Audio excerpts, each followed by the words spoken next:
Bien, bueno, entonces ya está grabando, podemos entonces dar inicio a este cuarto encuentro y último del curso. En esta parte la idea es retomar de todas formas algunas de las cosas que se vieron en la clase anterior y ya especificar en la etapa final de la vida de Pericles. Van a ver que de todas formas esta clase también voy a hacer o voy a tratar de reponer algunas cuestiones de contexto que son importantes, sobre todo en relación a la figura de Aspasia. Eh, Aclaro por los dos que tal vez en algún momento les pida hacer alguna pausa breve, porque, bueno, como no estoy del todo recuperada, voy a tener que estar como tomando agua o cosas así que no, porque no me siento del todo cómoda hablando tanto.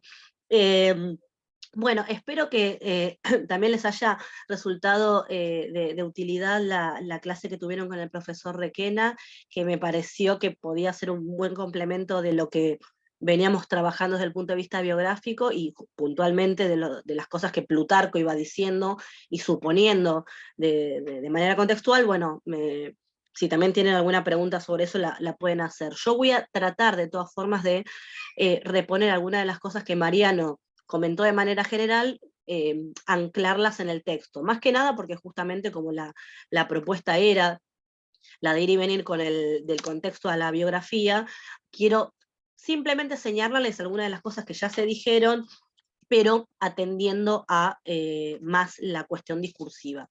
Estoy esperando que pase la diapositiva, que no la quiero tocar para que no, ahora que sé que está viéndose completa, pero me está costando, ahí va.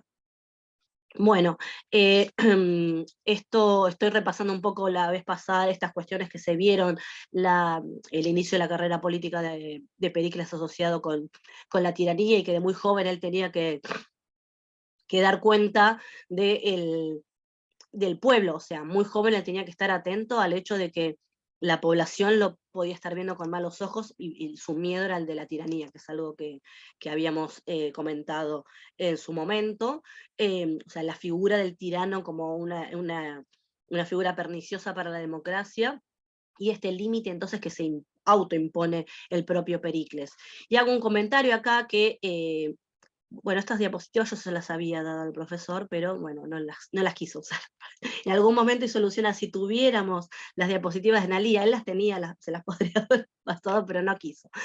Les comento, en esta frase en la que Plutarco comenta que Pericles era bastante cauto con el pueblo, o que le tenía miedo al pueblo, acá Plutarco está usando un verbo muy particular, que no es directamente miedo. Él utiliza ahí un verbo que es eulabeomai, lo tienen ahí en la fichita esa amarilla, eulabeomai, que yo lo traduje así, como ser cauto con el pueblo, pero fíjense que también tiene un valor asociado incluso a lo religioso. ¿Por qué es ser cauto? Es tener precaución, pero es prácticamente reverenciar, dar honor, y en algunos contextos, esto nos lo va a decir el diccionario de autoridades, se aplica a la idea de reverenciar en un contexto sagrado. Entonces esto se los comento porque fíjense hasta qué punto entonces esta influencia del pueblo en el político aparece en el vocabulario que despliega Plutarco con términos, digamos, tan connotados. En este caso, el temor o la reverencia que hace Pericles hacia el pueblo es, yo les diría, casi asociada con un temor religioso. Bueno, y después sí aparece fobeo, el verbo como más clásico para hablar de temor, aparece después para hablar también de su temor a ser ostracizado. Bueno, del ostracismo ya hablaron, yo solamente les hago un comentario porque lo dejé en las diapositivas, pero se los comento acá. Cuando uno revisa todos los pasajes en los que Plutarco habla de esta idea del ostracismo, que lo vieron con Mariano, la idea del ostracismo como este mecanismo para hacer que alguien, un político, que sea destacado por sobre el resto, baje, como un mecanismo que tiene el pueblo para defenderse ante estas figuras que pueden, digamos, rozar, ¿no?, la tiranía. Se nota bastante de cerca el tratamiento que hace Plutarco asociado con el de Aristóteles. Yo se los dejé en las diapositivas, después si lo quieren leer, pero bueno, como no llegué a comentarlo antes, se los comento. Después chequé los pasajes y van a ver que Plutarco usa expresiones muy similares, o por lo menos la idea bastante eh, afín entonces a lo que plantea Aristóteles, sobre todo en la Constitución de los Atenienses o en la Política, que son dos textos entonces que, si ustedes los miran, está esta idea, fíjense, por ejemplo, rápidamente acá, por ejemplo, en la Política, y en 5, por la supremacía, el pueblo, los ciudadanos se sublevan cuando alguien, sea uno o más, es superior en poder en relación a la ciudad y a la fuerza del gobierno, ¿no? Esta idea de que entonces el que sobresale hay que acallarlo. Y después entonces yo les ponía concretamente los pasajes de Plutarco, en donde la idea es la de, por ejemplo acá, decidieron el ostracismo contra, abatiendo su dignidad y prestigio, como acostumbraban a hacer con todos los que consideraban que eran pesados, bueno, yo traduje así como, esta es mi traducción, ¿no? Pesados por su poder y desproporcionados respecto de la igualdad democrática. Ahí, o sea, el término pesado, que es varius en griego, o sea, da cuenta de la imagen, ¿no? Bueno, del exceso, y la idea de la desproporción. Ahí, no sé si llegan a ver el término en griego, pero hay una raíz ahí que está claramente, que es la que tenemos en castellano, que es metro. O sea, el que está desproporcionado es el que está fuera del metro. Y esto es algo que también recorre toda la vida de Pericles, que es la idea de que el buen gobernante no puede tener estos excesos, ¿no? Y con Pericles lo vemos, que tiene un momento de exceso para un lado, de exceso para el otro. Entonces, la idea del metro es también importante como valor para Plutarco del buen gobernante. Bueno, acá hay otros pasajes más que si quieren después los pueden revisar. Y después, esta diapositiva creo que ya se les había mostrado, pero era un poco la que condensaba esto que señalaba Mariano, que condensaba, después si quieren revisarla, las dos facetas, o sea, es un resumen mínimo que yo hice, de este cambio o metabolé, que habíamos dicho que era la forma en la que Plutarco canalizaba digamos, la extrañeza de un Pericles con dos, podríamos llamarse así, dos facetas de gobierno, dos personalidades. Hace poco, eh, a raíz de otro trabajo que hago en otro proyecto de investigación, que también trabajo con biografías, pero más puntualmente con biografías romanas, si no me equivoco era un texto de Syme, que bueno, ahora estoy, ya les digo, hoy no estoy en mi mejor día, pero un texto de Ronald Syme que comentaba una idea que muchas veces desconcierta a la crítica, sobre todo a los que trabajan con textos biográficos o pseudobiográficos, es decir, textos que tienen como preeminencia alguna figura importante de la antigüedad. Suetonio, para el caso, es similar a lo que podemos leer en Plutarco, digo, pues son prácticamente contemporáneos, que es la idea de que para nosotros los modernos, los modernos, existe esta idea de la personalidad y de que nuestras personalidades cambian, fluctúan, ¿no? Uno tiene la posibilidad, ¿no? de ir cambiando a lo largo de la vida, y bueno, psicoanálisis mediante, como esto lo tenemos bastante trabajado. Y lo que dice Syme es que, espero estar citándolo bien, es que para los antiguos no había tal cosa. Era muy difícil para un antiguo observar que una personalidad cambiara a lo largo de la vida. Y esto se acuerdan que se los comenté cuando hicimos la introducción general a la biografía, y les comentaba que muchas veces los relatos biográficos tienden a ver en la parte de la niñez de los personajes esas mismas características que después van a tener de grandes en germen. Entonces hay algo de esto que vemos acá con esta mención al cambio, a la metabolé de Pericles, que pareciera también estar operando en Plutarco. Plutarco, de todas formas, él cree en la educación. Plutarco cree en que muy platónico, ¿no?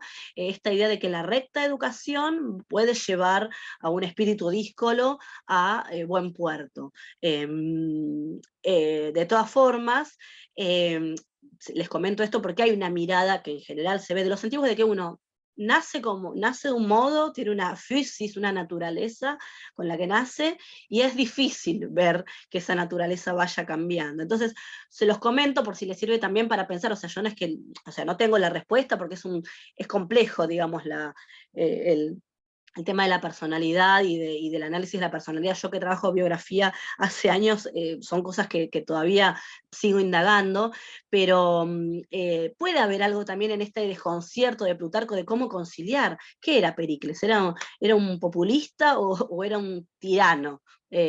Y por ahí hay algo entonces de la propia trampa en la que, bueno, nosotros caemos en decir, bueno, digamos, los antiguos tenían estas herramientas para analizar sus objetos de estudio. Entonces, bueno, se podría pensar algo de esto, de que, bueno, la metabolé, este cambio, dice, bueno, hay dos partes de Pericles, esta y esta.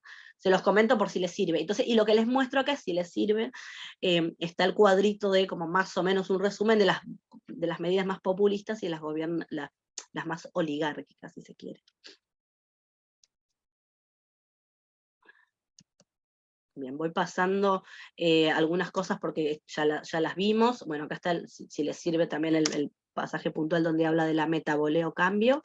Y una cosita que sí me interesaba resaltar, digamos, de la primera etapa del gobierno popular, para que se acuerdan que también nosotros comentábamos que Plutarco es un autor que es, bueno, más de una ideología más de tipo conservador, o sea, no es un personaje afín a las masas, ni mucho menos. Y en todo caso, entonces, cuando él da cuenta de la faceta popular, se le escapa, se le ve, digamos, rápidamente la ideología. Y yo les quería mostrar algunas palabritas que usa, que son fuertes y que uno, claro, en las traducciones se pierden.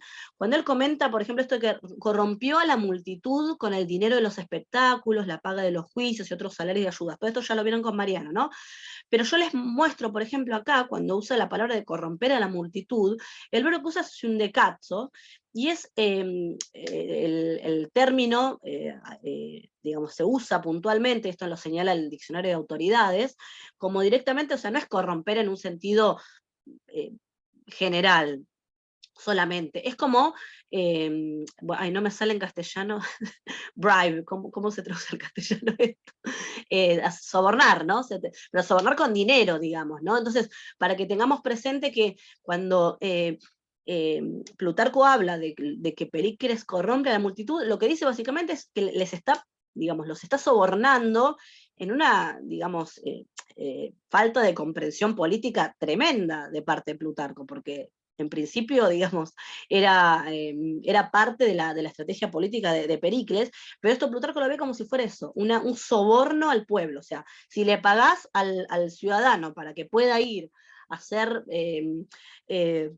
a un juicio ¿no? Como parte del juicio, que se lo merece porque trabaja para eso es corromperlo. ¿De qué modo? Sobornándolo.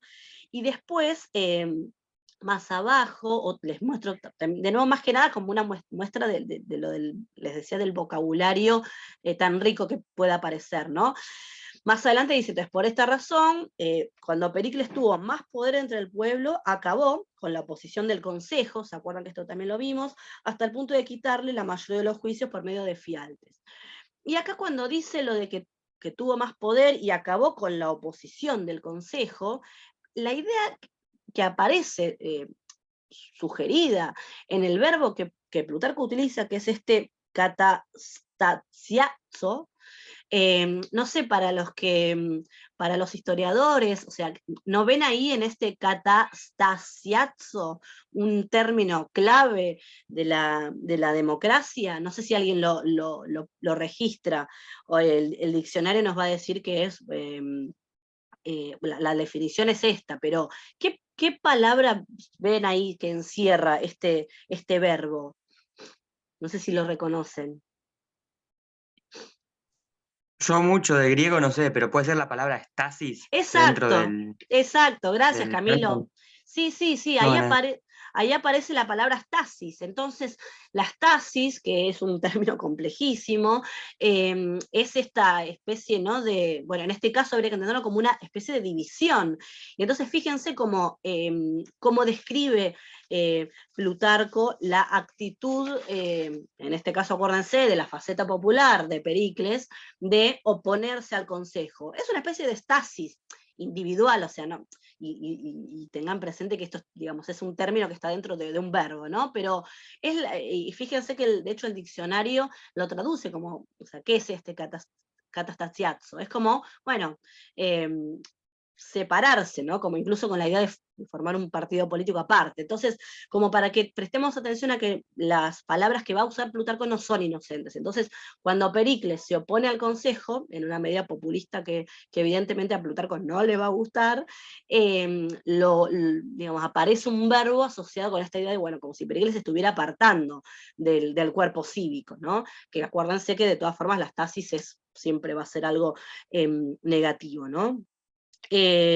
Bueno, paso rápido del ostracismo de Simón, acá vuelve la idea de, que llama la atención porque esto pues, obviamente a Plutarco tiene su corazón con Simón, y entonces obviamente, y lo que va a decir es que, bueno, es raro porque, bueno, no era inferior a nadie en dinero ni en linaje, y esta idea de nuevo del que, bueno, del que es superior y al que hay que rebajar.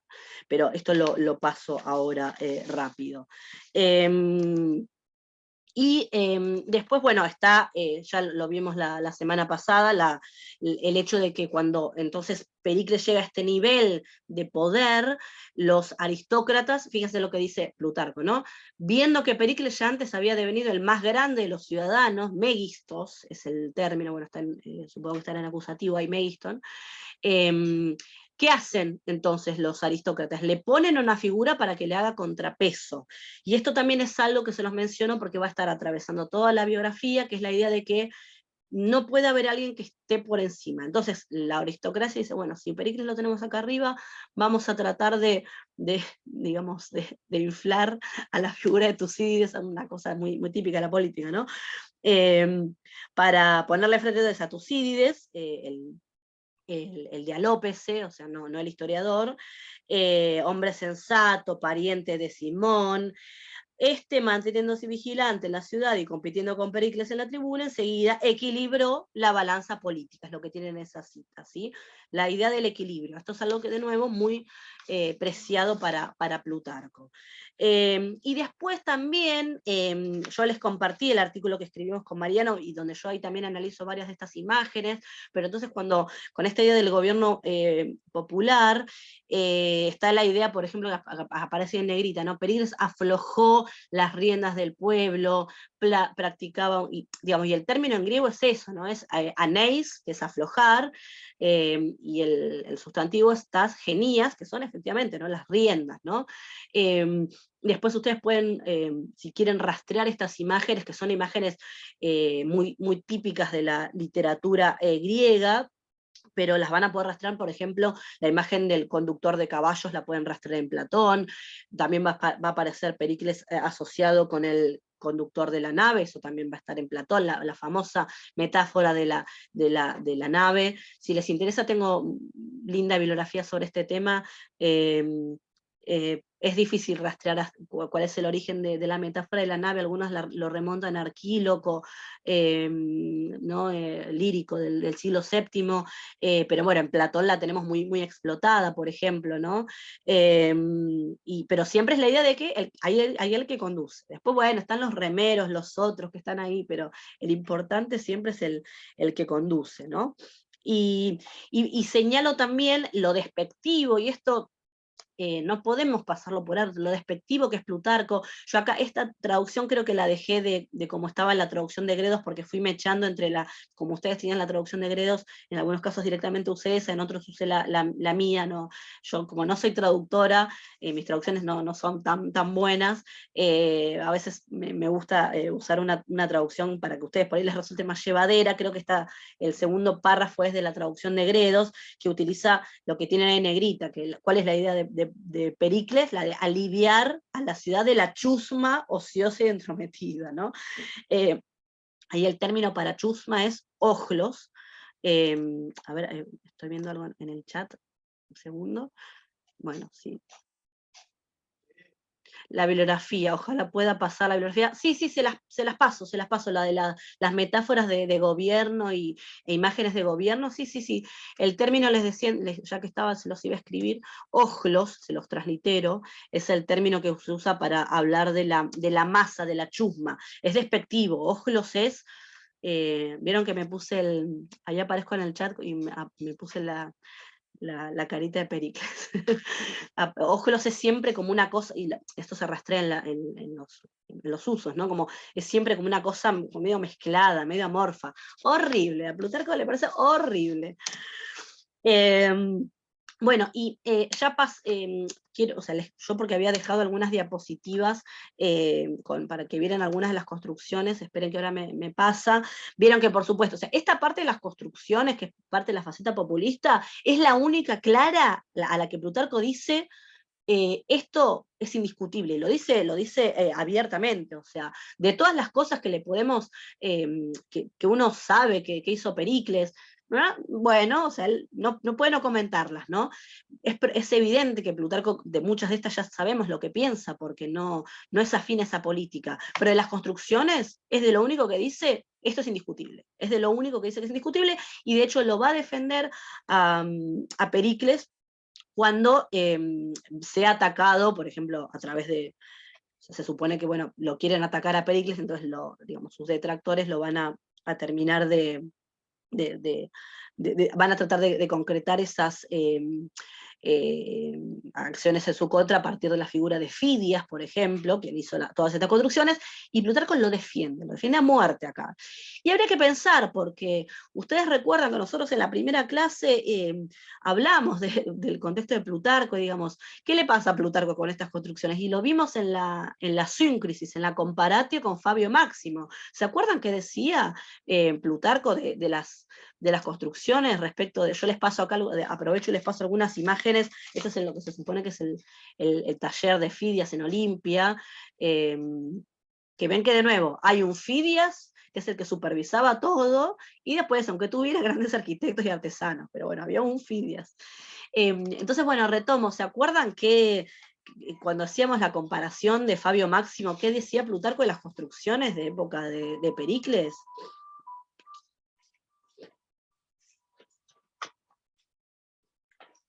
Porque ahí hay algo del contexto que no se le escapa a Plutarco, que es que solo puede comparar a la Atenas de Pericles con la Roma de los emperadores, ¿sí? Y eso le gana, digamos, le gana. Ahí está de nuevo la importancia del contexto, ¿no? Entonces, fíjense ahí también dónde da el apoyo Plutarco, y da el apoyo en algo que él también después es una práctica que él ve en su propio contexto. Así que eso también para tenerlo presente. Bueno, y solo esto lo comento porque después lo voy a revisar cuando veamos la figura de Aspasia. Fíjense que esto que les decía de cómo Fidias es atacado, ¿no? Son juicios, o sea, le va a pasar a Fidias, le va a pasar a Anaxágoras, le va a pasar a Aspasia, son víctimas de, entonces, en principio de las calumnias, ¿no? O de discursos de la época que los criticaban. En algunos casos, yo ya pasé la diapositiva de la comedia, pero, por ejemplo, esto es una fuente cómica que, acá es Cratino el que menciona, por ejemplo, lo que le lleva a Fidias, bueno, y a Pericles, todas estas construcciones. Entonces, por ejemplo, esto, ¿no? Pericles hace tiempo que la lleva adelante con palabras, pero ni siquiera la mueve con hechos, ¿no? El famoso caso de corrupción, ¿no? De malversación de fondos públicos, ¿no? O sea, tiene los medios económicos para llevar a cabo esto, y sí, empiezan las construcciones, y después nos quedó ¿no?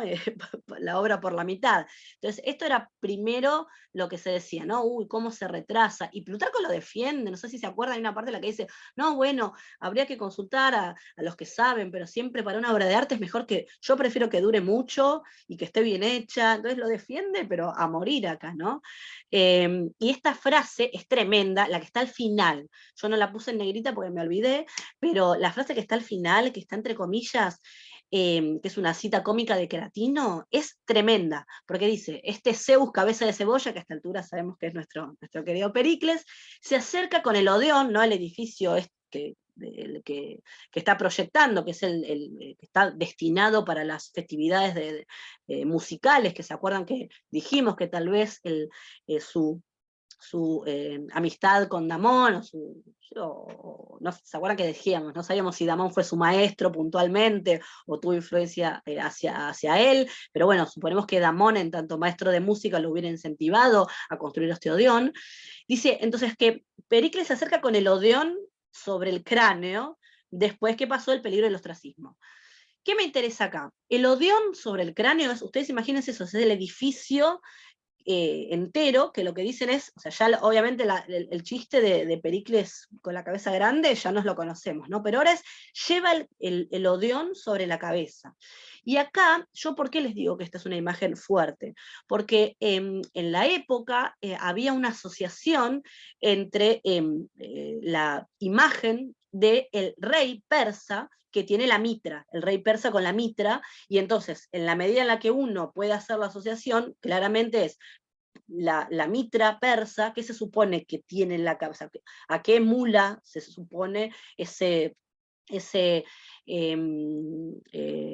símbolo persa? A la tienda del rey, a la tienda del rey persa, ¿sí? Entonces, la equiparación es el rey persa, sea cual fuera, ¿no? No importa, pero el prototipo del rey persa lleva la mitra, que emula es la tienda real. Bueno, Pericles lo que hace es llevar el Odeón sobre su cabeza. Ergo, Pericles es un déspota, es similar a un monarca persa. Por eso digo que es fuerte y ofensiva para Pericles la imagen de, más allá de que ya cabezón, ya evidentemente era, o no sabemos si era, pero la comedia se encargó de hacérnoslo creer. Bueno, entonces les decía de estos, más allá digamos, de los discursos que circulaban en la época, por ejemplo, este era uno, el de la comedia, sí tenemos, bueno, entonces esta noticia de los juicios. Y bueno, la verdad es que hay varias dudas de si estos juicios, digamos, de qué manera se llevaron a cabo y de cuánto asidero podrían tener, porque muchos eran simplemente esto, difamaciones de la época, no es que había mucho más. Y una de las difamaciones era la que había sufrido Fidias, de quien se decía, esto que aparece ahí en la primera cita, de que ven como ya lo está defendiendo Plutarco, porque Plutarco dice, esto le trajo envidia a Fidias, porque Pericles, bueno, lo quería mucho, entonces, bueno, lo envidiaban, y entonces esto lo han difamado por eso, que era que recibía mujeres que frecuentaban a Pericles ahí donde, o sea, como atrás del, del templo de Atenea que estaban construyendo, ahí, como atrás de la construcción no terminada, bueno, se dedicaban a esto, a traer chicas para Pericles. Y bueno, lo que hace Plutarco es añadir otro rumor que dice, bueno, esto tampoco es verdad, pero te lo mete igual. No sé si se dan cuenta de eso también, ¿no? Que hay una especie de, no llega a ser una preterición desde el punto de vista retórico, pero casi, porque es como, no, o sea, la preterición que es como recurso, es decir, no voy a hablar de tal cosa y después se habla de tal cosa, ¿no? Esto no llega a ser una preterición, pero es la idea de qué indignación, qué mentira que están divulgando los poetas, qué mentira que están divulgando sobre Fidias. Esto es horroroso, pero lo ponen. Y después, y también es horroroso tal otra cosa. Y si es horroroso, ¿por qué nos lo comunicás? Si no fuera por Plutarco, esto no lo sabemos. Esto es uno de los grandes valores que se le reconocen a la biografía de Pericles, de Plutarco, que después si quieren voy a hacer un repaso general, pero es esta idea de que Plutarco nos trajo un montón de información de cosas que circulaban por la época que Tucídides como historiador no nos da. Y siendo Tucídides siempre nuestra fuente más importante para esta época, ¿no? Y después se despacha en 13-16, se las dejo, es una cita hermosa en donde los critica mucho a los a los cómicos, etcétera, etcétera. Analía, Bien. ¿te puedo hacer una consulta? Sí, claro, claro. En Platón está muy marcado esto de las construcciones en la época de Pericles, ¿no? De cómo enalteció la ciudad, pero la crítica que él hace es el tema de que se olvida de los ciudadanos, en especial de la educación de los ciudadanos, generando personas ambiciosas, como que el hombre democrático, en el hombre democrático está el germen del hombre tiránico. ¿Eso es una exageración de parte de Platón? Es una ideología de parte de Platón. O sea, él piensa así, Platón piensa así y Plutarco piensa igual. O sea, todo esto que estamos diciendo es lo mismo, es la misma línea de pensamiento, que es la línea de pensamiento de la molicie del ciudadano. Si le pagan por hacer esto, y bueno, eh, por ejemplo, ¿no? Después lo de la educación sería discutible, no sé si, o sea, José, si te acordás puntualmente, o sea, yo entiendo que en general la base platónica es ideológica, es claramente ideológica, no lo quiere, Pericles no lo quiere, y no lo quiere por esta parte populista de la que habla Plutarco, o sea, de esta que estábamos charlando recién. Después la parte de la educación, hay varias cosas, porque también ahora vamos a ver también la relación con Aspasia, y es como, bueno, ahí estamos todos. Está Sócrates, está Platón, están todos metidos con Aspasia. Entonces, no sé, parece que Aspasia les enseñó a todos, pero creo que pasa por ahí la crítica de Platón. Sí, para mí es claro eso, sí. Buenísimo, gracias.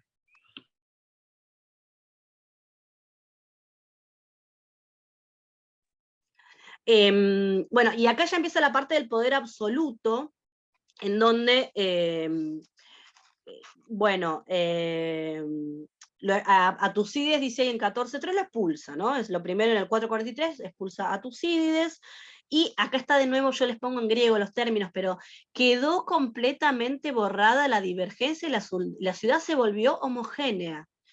Acá es curioso, porque acá se volvió homogénea y una unidad perfecta, orientó hacia su persona Atenas. Entonces es curioso, porque entonces ven que acá ya no hay balanza para Pericles. Acá todo el poder se condensó hacia él. ¿Sí? Y entonces su postura es, ya no era el mismo ni tan familiar con el pueblo, ni dispuesto a obedecer y a someterse a los apetitos de la multitud. Porque ven que la multitud, esto yo no les compartí, pero les voy a compartir un artículo muy interesante de una autora que justamente trata el tema de la imagen de las masas en Plutarco, y la imagen de la masa es esta, la masa es irracional, no piensa, las masas tienen apetitos, que es un poco en consonancia con lo que decíamos de lo de la faceta populista y se veía más, pero entonces acá es como, ven acá ya Pericles, entonces no se va a someter a los apetitos, episumía, esta traducción no es mía, episumía es los deseos, ¿no? de las masas, acá está la imagen de la nave, como una nave a los vientos, sino que por el contrario, en lugar de aquella condescendiente y a veces algo blanda demagogia, o sea, para referirse a la fase anterior, tensó las cuerdas de un gobierno aristocrático. ¿Sí? Esto es entonces el nuevo Pericles, es como, ya está, ahora que ya pareciera como que consiguió este poder, todo lo otro era mentira, parecía, o sea, no era tan populista o popular, ¿no? Y acá, bueno, esta idea de volver a los Pisitrátidas, que apareció al principio, se lo comparaba con el tirano Pisístrato, bueno, ahora es como la gente misma, la gente en la calle, lo llamaban los nuevos Pisitrátidas, y le decían, decí que no sos un tirano. Esto lo menciona Plutarco en esta faceta. Bueno, yo ahora voy a hacer esta parte final, les decía, o sea, me voy a centrar, es curioso, porque esto es la introducción de un personaje que es Aspasia, que tiene mucha importancia en la biografía, y nos vamos a tener que dedicar a algo de la biografía de Aspasia, ¿sí? Así que ahora me voy a detener bastante en esta figura, porque además Plutarco se dedica a ella, ¿no? O sea, de hecho es una de las fuentes más importantes para Aspasia. Bien. Aprovecho, les voy mostrando, después los vamos a, porque hoy como, a ver, esperen que... después yo les comparto la bibliografía que tenga. A mí me pasa que algunos libros creo que no los tengo digitalizados, pero este libro no se ve bien, después lo comparto bien, pero es el de Solana Dueso, de Aspasia de Mileto, Testimonios y discursos. Es un libro que se consigue, les digo porque se consigue, no sé si en librerías, pero por ahí en alguno de estos que venden libros usados, y el autor es Solana Dueso. A ver, esperen que se los copio en el... Se los copio en el chat, José. Es un autor que de todas formas yo no comparto todo lo que él afirma de Aspasia, pero me parece un libro que si les interesa la figura de Aspasia y para estudiar a Pericles es importante. Este libro está muy bueno porque lo que tiene son los testimonios, o sea, lo que se sabe de Aspasia, lo recoge todo acá, ¿sí? Y está en castellano, digamos, o sea que la verdad que es bilingüe, o sea que se los recomiendo absolutamente. Ya les digo, yo ahora les voy a decir dónde me aparto yo digamos, de la postura del autor, porque, no sé, bueno, yo trabajando Plutarco, o sea, no conozco tanto Aspasia, pero conociendo a Plutarco, y siendo Plutarco una fuente importante de Aspasia, les puedo decir que hay algunas cosas que yo no comparto, pero bueno, es también parte de mi visión de Plutarco. Bien, y después, bueno, de este autor, Solana Dueso, tiene varios capítulos. Yo después les comparto también en el campus bastante bibliografía de esto. Este libro, por lo que se los recomiendo, es porque tiene los testimonios, y para mí no hay nada mejor, si nos dedicamos a la antigüedad, ir a la fuente. Después uno puede leer un montón de bibliografía, pero mejor ir primero a leer qué se sabe de verdad de esta gente. Y no es largo, la verdad que no es largo, porque al ser bilingüe, ya les digo, el libro es chiquito, pero... después les comparto también, tengo obviamente alguna bibliografía en inglés y todo, pero si puedo recomendar en castellano, mejor. Bueno, entonces les decía, de Aspasia la vamos a ver en la guerra contra Samos y en la guerra contra Esparta, ¿no? La guerra del Peloponeso. ¿Por qué? ¿Qué dice? ¿Qué dice Plutarco de Aspasia? ¿Por qué es importante en estas dos guerras Aspasia? ¿Qué hace Pericles con Aspasia, se supone? ¿Lo leyeron? Lo dice un poco ahí, ¿no? En la primera cita, pero...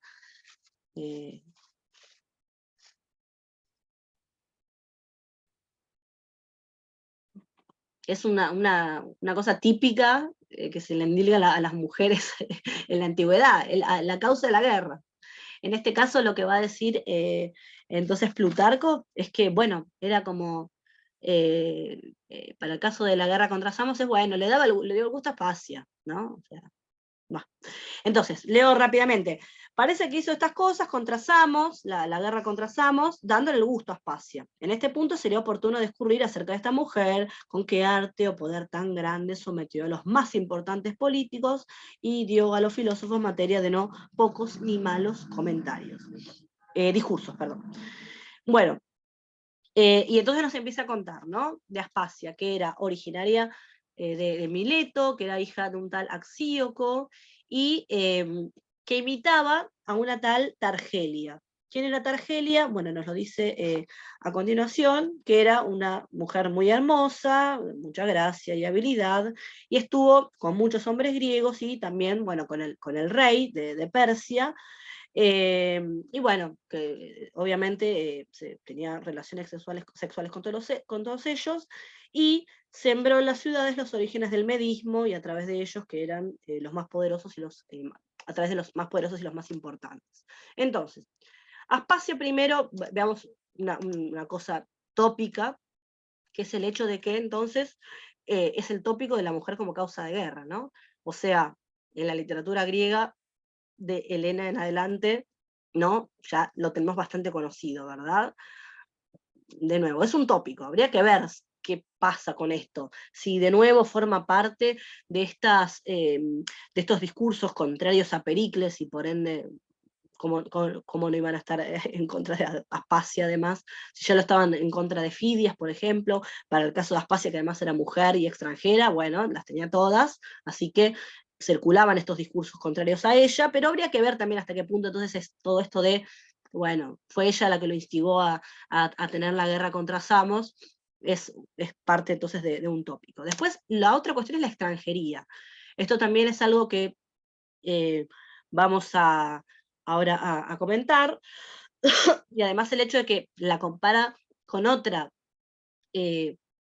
mujer extranjera, a la que le va a asociar las mismas cualidades, de ser hermosa, inteligente, habilidosa y acostarse con hombres. Y es extranjera. Entonces es como, esto no es algo nuestro, no es algo griego, esto es algo que traen estas bárbaras de afuera, ¿sí? Eso es otra cuestión. No la menciona Aspasia como bárbara, claramente no es una bárbara, porque bueno, termina insertada en la polis, termina casada con Pericles, pero hay una idea que subyace ahí de la extranjería como ya una marca negativa, de parte de Plutarco, porque ya lo conocemos a Plutarco, ¿no?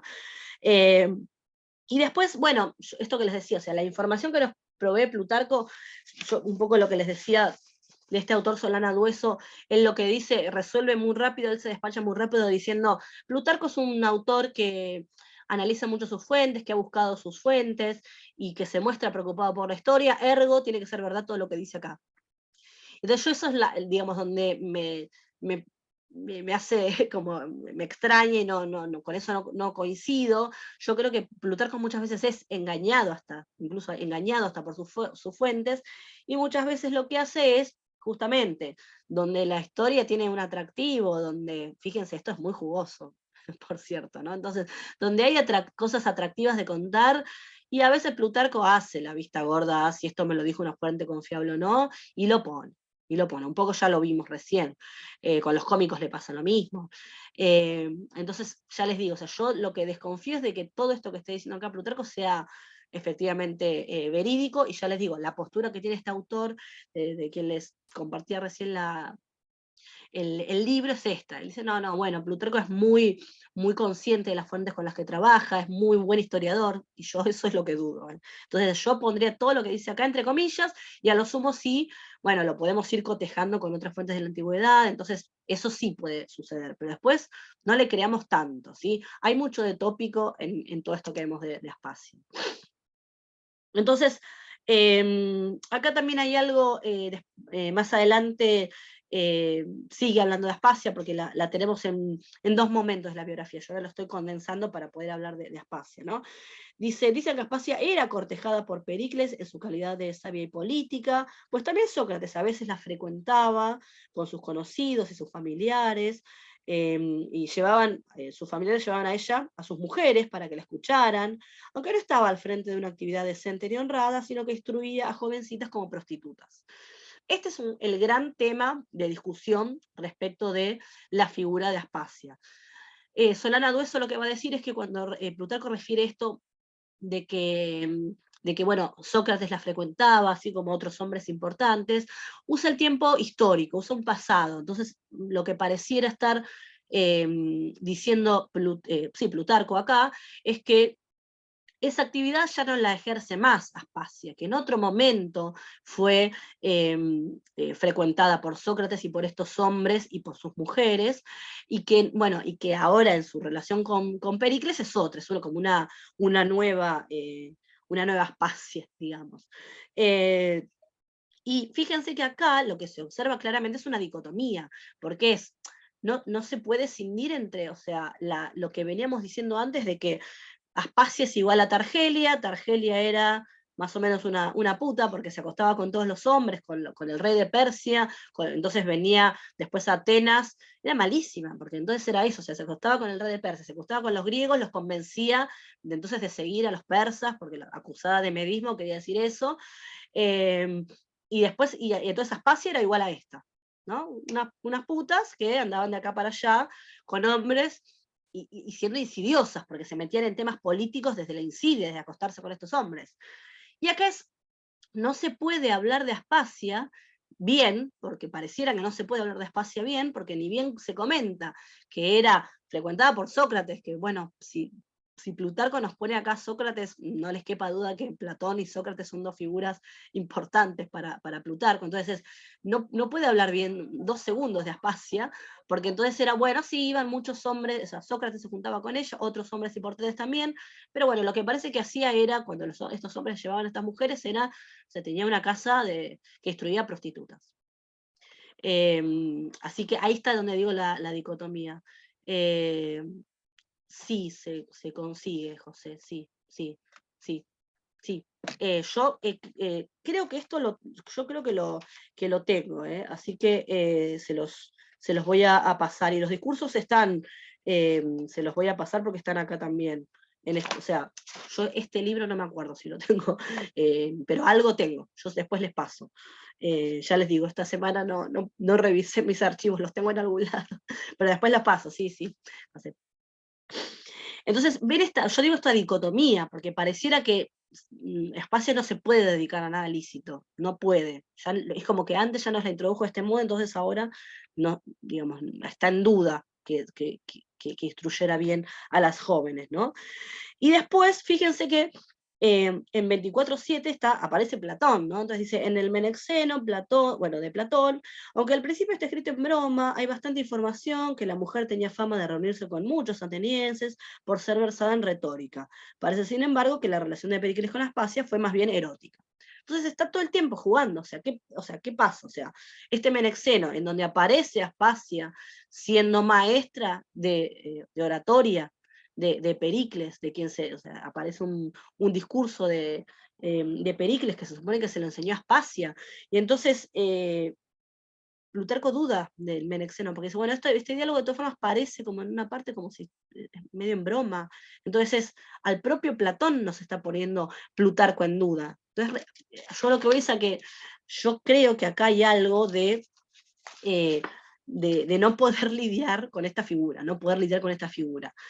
Yo les voy a resumir más o menos lo que se supone en general. Y lo que se supone en general es que a esta mujer, Aspasia, no se la puede entender desde los cánones de la vida ateniense. Porque los atenienses, en definitiva, tenían una... ahora vamos a hablar de las mujeres en Atenas, pero los atenienses en general, respecto a sus mujeres, o sea, las mujeres atenienses vivían encerradas, básicamente, o sea, no sé cómo nos podemos imaginar mucho esto hoy día, pero básicamente las mujeres atenienses no hacían nada, o sea, tenían muchas restricciones, ¿sí? Muchas restricciones. Entonces, viene una extranjera, que es Aspasia, que recibía instrucción, y la primera pregunta que se hace la crítica es, bueno, ¿esto es de verdad? ¿Era instruida Aspasia? Y la conclusión en general es que sí, porque la ciudad de Jonias no son Atenas. La ciudad de Jonias, y se hace mucho la comparación, obviamente a ustedes les debe estar resonando ahí la figura de Safo también, ¿no? Es de una isla, es de Lesbos, pero digamos, es un contexto que es muy distinto al de Atenas. Entonces, nosotros conocemos a Safo, que tenía nosotros lo estamos llamando escuela, es una palabra muy extraña para estas para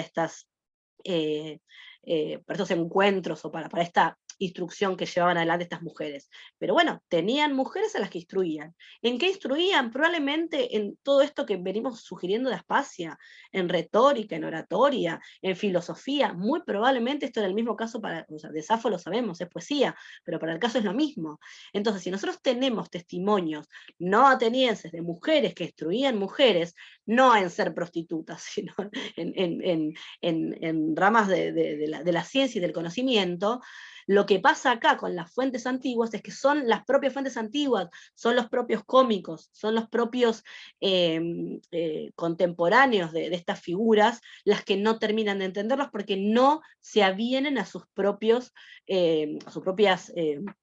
tradiciones.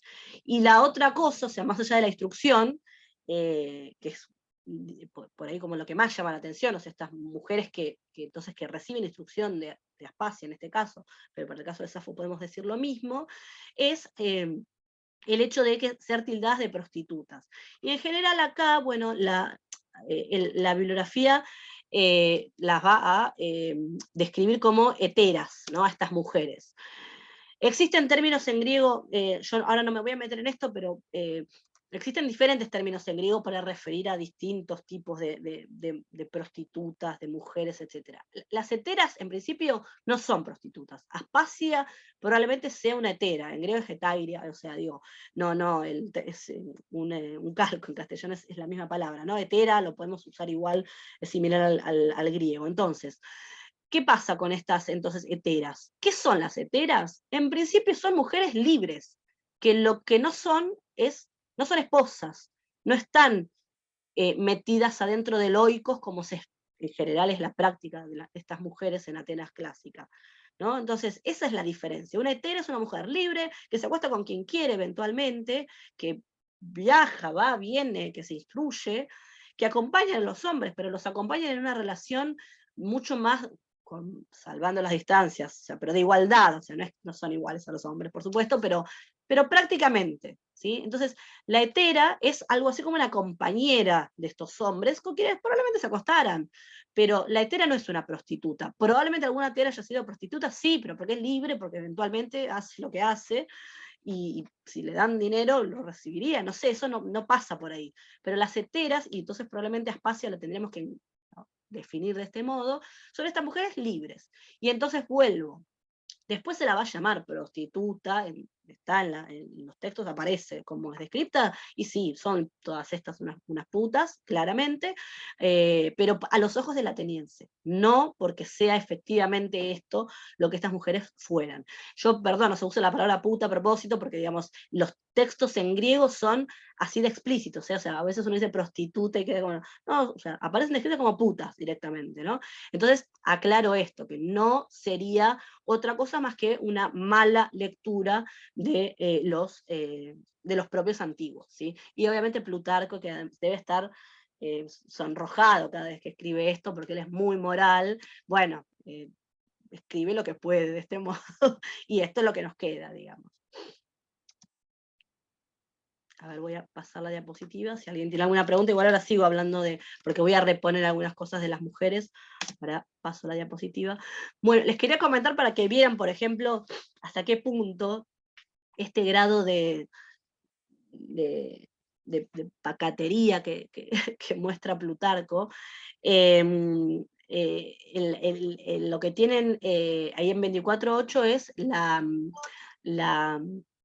la biografía de Pericles, en donde vieron que en un momento comenta que Pericles se separa de su esposa y se queda con Aspasia, ¿no? Entonces no se sabe esta esposa, porque dice, pues tenía una esposa que estaba emparentada con él por su origen, casada antes con Hipónico. Esta es una esposa de la que no sabemos, no se sabe muy bien, no se identifica quién es esta esposa, de quien dio a luz a Calias el rico y engendró con Pericles a Jantipo y a Páralo, puesto que la convivencia entre ellos no era agradable, la ayudó con su consentimiento a casarse con otro, y tras tomar Aspasia la amó profundamente. Esto es lo que dice Plutarco de esta mujer de Pericles, de la que se separa en excelentes términos, y bueno, después se va con Aspasia. Yo les muestro otra fuente para que vean lo curioso de esto que señala Plutarco, que es Ateneo, que citando a autores anteriores, pero fíjense lo que dice: de Pericles el olímpico, Heraclides Póntico, en Sobre el placer, dice que echó a su mujer fuera de la casa y adoptó una vida de placeres, y vivió con Aspasia, la hetera de Mégara, y gastó gran parte de su dinero en ella. Entonces, fíjense qué curioso, ¿no? Porque Plutarco nos parece acá poner una imagen armoniosa, como de que esto es algo que se podía hacer. Ahora les voy a mostrar armé unas diapositivas para que dimensionáramos un poco el estatus de las mujeres, pero existe la posibilidad del divorcio en la antigua Grecia. Es una cosa que y hay varios niveles, ¿no? Pero hay uno que se puede dar, que es de común acuerdo. Este segundo no tiene nada que ver, ¿no? O sea, es Pericles echando a su mujer de la casa, que de todas formas es un procedimiento, no es el término técnico exactamente el que aparece en griego, pero es un procedimiento que se puede aplicar para un divorcio en la antigüedad, que es que si el marido se quiere divorciar de la mujer, la echa de la casa. La mujer también puede irse de la casa, pero la mujer tiene que tener en algún momento el consentimiento del marido para irse. Entonces, fíjense esto que les decía, el retrato idealizado del divorcio de Pericles que nos muestra Plutarco. Yo, para que dimensionen esto, de que bueno, sí, como dice Solana Dueso, es un buen historiador Plutarco, sí, yo no lo dudo, pero digo, ven como tenemos algún lado B de la historia esto, ¿no? Entonces, bueno, yo les quería, si me lo permiten, les quería mostrar para que dimensionemos algo de cómo se mueven las mujeres en la antigüedad, porque me parece importante también para dimensionar la figura de Aspasia. A ver, respecto del estatus de las mujeres, tengamos presente que la mujer básicamente siempre es, o sea, hija, esposa de un ciudadano ateniense, o sea, no es ella ciudadana, y el estatus es el de una menor de edad. La mujer no puede hacer nada. O depende del marido o depende del padre. Si de hecho, por algún motivo como el que decíamos recién, se llega a divorciar, ella tiene que volver a la guarda del padre. ¿Sí? Eso es así. Y si no está el padre, tiene que ser un tío, tiene que venir alguien o a casarse con ella o a tenerla de guarda. No hay otra forma. La mujer sola, así suelta, no puede estar, digamos. Después, para que dimensionen, por ejemplo, los grados de libertad. No tiene propiedades, no puede salir sola. Tenemos una cantidad de testimonios muy interesantes de cómo la mujer siempre tiene que estar o acompañada por seres diversos. Puede ser a veces otra mujer, alguna esclava, o sea, siempre tiene que estar al lado de alguien. No puede ir caminando sola por la calle, no puede. Es un hecho que es muy, muy mal visto, o sea, poder por ahí podría, pero la verdad que le iban a decir que era una puta, seguro. No puede hablar con hombres tampoco, o sea, el hombre no, digamos, nadie puede abordar a una mujer, eso no se puede, salvo que sean obviamente familiares. Puede asistir a rituales y celebraciones, que esto, bueno, es una de sus funciones, ¿no? La de, por ejemplo, ¿no? Acompañar no sé, en alguna ritual fúnebre, por ejemplo, ahí ellas son encargadas de eso, ¿sí? Pero también en general se espera que sea porque además, bueno, hay mucha gente y, bueno, aparecen acompañadas, ¿no? Después, algo para que tengan presente también del matrimonio, en la antigüedad griega, que el matrimonio en realidad es visto como esto que les pongo acá, una engüesis, o sea, es una seguridad, es un aseguro el matrimonio, ¿sí? No es, digamos, desde luego que no tiene nada que ver la idea del matrimonio romántico, ¿no? Es un matrimonio entre dos oikoi, o sea, dos casas, es una institución privada, y acuérdense que, bueno, lo importante para el matrimonio es que la mujer tenga dote, que ese es el problema. Nosotros acá, acuérdense además, por supuesto, nosotros estamos hablando de las mujeres que tienen dinero, ¿no? O sea, después las otras mujeres ni cuentan, ¿no? Y esto que les mencionaba antes en relación con el estatus de la mujer, el padre sigue siendo el curios, o sea, sí, bueno, el dueño. El curios es, bueno, el amo y señor del hogar, ¿no? La figura más importante, ¿no? Bueno, el curios de la mujer es el padre, ¿no? ¿No se escucha, Analia? ¿Se escucha Porque, entrecortado? sí, ahí volví porque me parece que era porque vi que me aparecía mal la conexión, me parece que era por eso.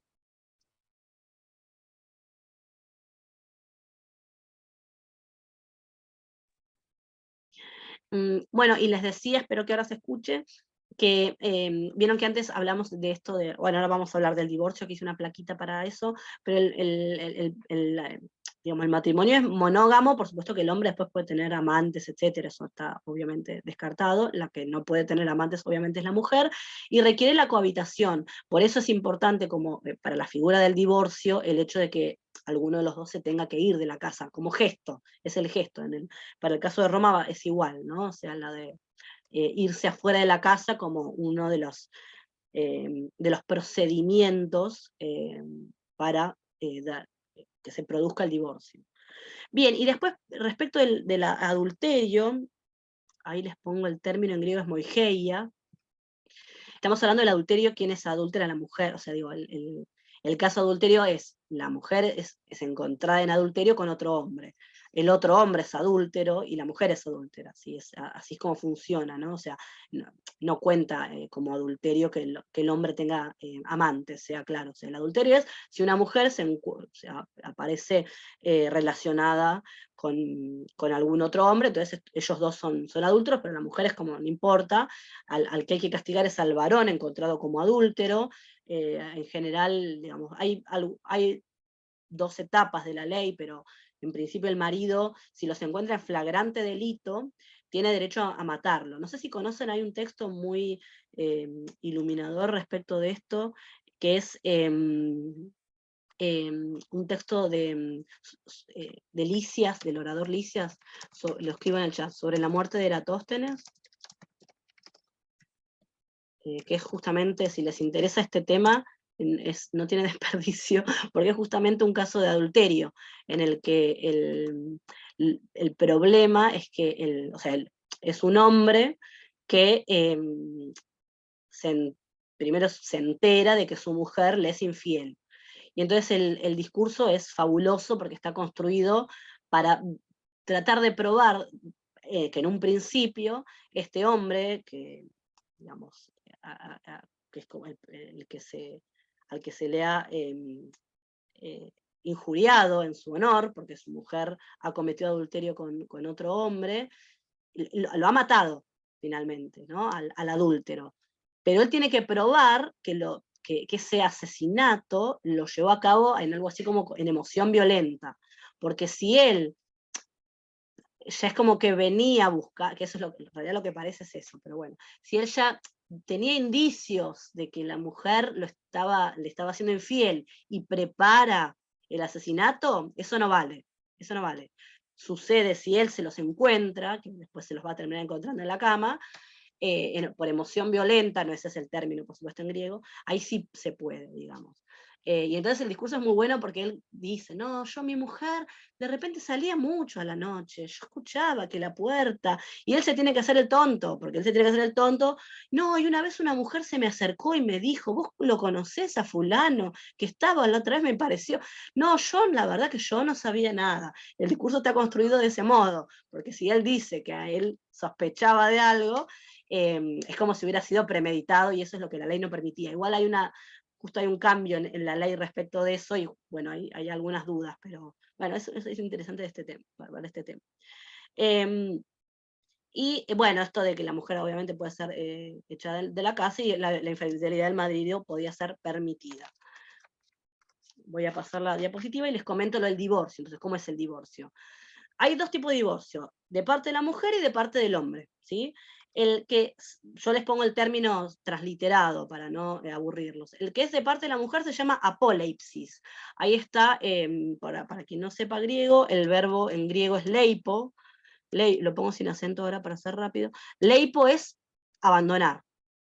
Y el que aparece, que es ya el apopemsis, llamado así porque justamente aparece ahí el verbo pempo, pempo es enviar, o sea, ¿no? Llevar. Entonces es, de parte de la mujer, es ella la que leipein, o sea, la que abandona la casa, por eso es apoleipsis. Y el apopempsis, que es, ahí ya les digo, está la raíz del verbo pempo, que es enviar, o sea, mandar, es al revés, es el hombre el que la echa a la mujer. ¿En qué consiste entonces? Para el que es de parte de la mujer, se necesita sí o sí el acuerdo mutuo. Sí o sí. O sea, por más que la mujer... Hay una escena famosa para quien le interese en la vida de Alcibíades, en los primeros capítulos de la vida de Alcibíades, sucede que la mujer, lo conocemos Alcibíades, ¿no? Alcibíades tiene una vida un poco disoluta, y la mujer en un momento se cansa, dice, estoy harta de que te vayas de juerga, vamos a hacer, me pongo muy plutarquera, estoy harta de que te vayas de juerga, y se va ella. Y Alcibíades la agarra de los pelos, o sea, la lleva arrastrando a la casa, la vuelve a traer a la casa. Es violentísima esa escena. Vaya a saber uno de todas formas cuánto de verdad o no hay en esta escena por parte de Plutarco, pero lo cierto es que nos dan muestras de cómo si el marido no quiere, la importa, la trae arrastrando a la mujer y no hay forma, no hay forma. Puede la mujer, sí, hay una vía legal, puede recurrir a alguna vía legal, pero es más difícil. Esto es como todo, ¿no? O sea, todo hace que está más pensado, obviamente, el divorcio como si fuera una potestad de los hombres, ¿no? El hombre simplemente la puede echar de la casa a la mujer, sin ceremonia, nada, la echa. Si en general conviene que haya testigos, devuelve la dote, se queda con los hijos. El problema cuál es, por el cual muchas veces no se lleva a cabo el divorcio, por la dote, porque eso es lo que probablemente le pasó a Alcibíades. Si Alcibíades hacía que la mujer, no es que la quisiera tanto, ni Alcibiades creo que deshonrado no se iba a sentir tampoco por esa situación. Uy, se me fue la mujer de la casa, uy, qué problema. Alcibiades, la verdad que me parece que no pasaba por ahí su temor de que alguien pensara mal de él, que se viera afrentado. Lo que le pasa es que tiene que volver la dote, y esta gente no se casa con gente pobre, ¿no? Bueno, entonces esto igual, nada, después obviamente tiene las diapositivas, pero es un cuadrito bastante resumen, que si les interesa, es un libro básico, supongo que lo conocen, el libro de Sara Pomeroy, tengo varios más que después los voy a compartir, pero este porque lo tengo acá, sobre diosas, rameras, esposas y esclavas, es de Grecia y Roma, pero es una excelente introducción a quien le interese estos temas, está en castellano y es muy bueno, Pomeroy es además una excelente historiadora, es muy resumido, esto es como un resumen, y mucho de eso lo pueden, o sea, yo lo resumo de las fuentes con las que he trabajado y todo, pero Pomeroy también resumes todo, bueno, obviamente mejor que yo, así que después se los comparto también. Voy a pasar la diapositiva.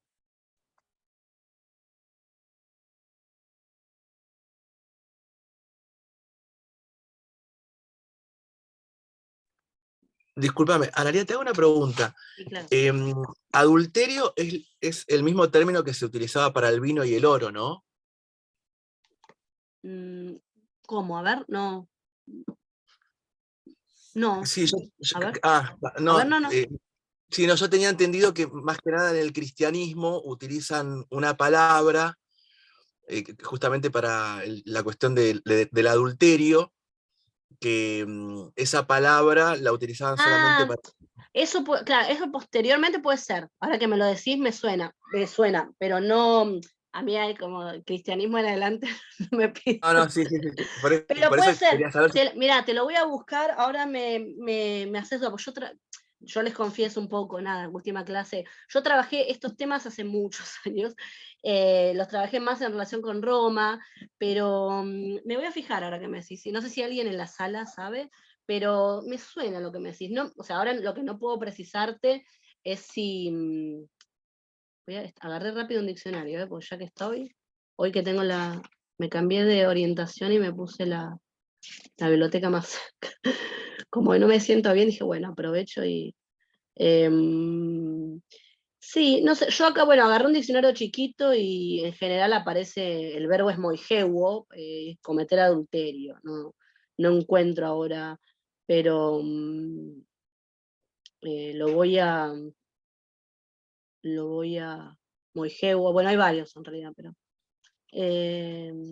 lo voy a buscar, Sí, yo de hecho lo tengo, pero justamente del cristianismo totalmente medieval, por eso. claro, Yo quería no, saber si en este momento no, era yo lo mismo. acá en general no, las fuentes hablan de, o sea, hay varios, o sea, la raíz es siempre algo así como moig, ¿no? O sea, a ver, escribo ahí en el chat, moig más algo, moigeuo, moijao, hay varios, moijos como sustantivo, moigeia como la institución del adulterio, y en general yo la asociación es claramente hacia esto.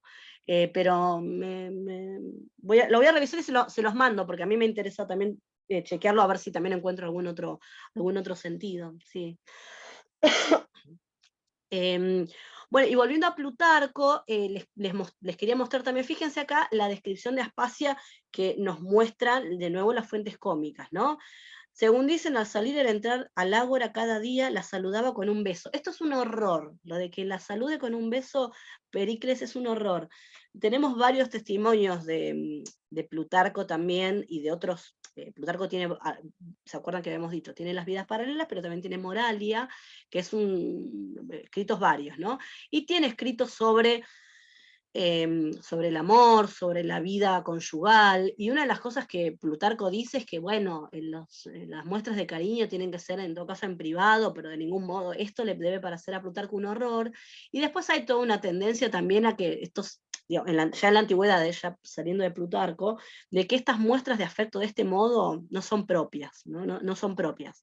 Así que esto de que lo saludara con un beso, es que aparte yo no sé si, cuando yo leía esto, a mí lo que me imaginaba es a un Pericles así medio tontón caminando por el ágora y la otra que va y le tira un beso así como muy a lo espamentoso. Si me dejo llevar porque esto es una cosa cómica, ¿no? Entonces esto es, para mí, digamos, es también muy y no sé si se acuerdan de cuando vimos la primera caracterización de Pericles, y habíamos dicho que Pericles, ¿se acuerdan de esa escena en la que él estaba en su casa, que había un tipo que lo perseguía y lo insultaba, y él quieto, nada. Después, se fue, bueno, ciérrenle la puerta. Él quieto, ¿se acuerdan que era Anaxágoras el que le había infundido esa forma de ser, que algunos hasta lo criticaban por ser tan serio, y ahora nos encontramos con esto, ¿no? Es como para pensarlo también, ¿no?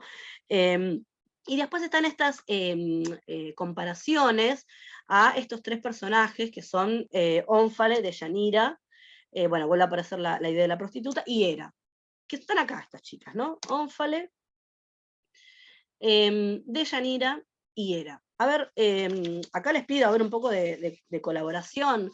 ¿Quiénes son estas? ¿O conocen el mito de Ónfale, por ejemplo, que es por ahí el más significativo para el caso de Pericles?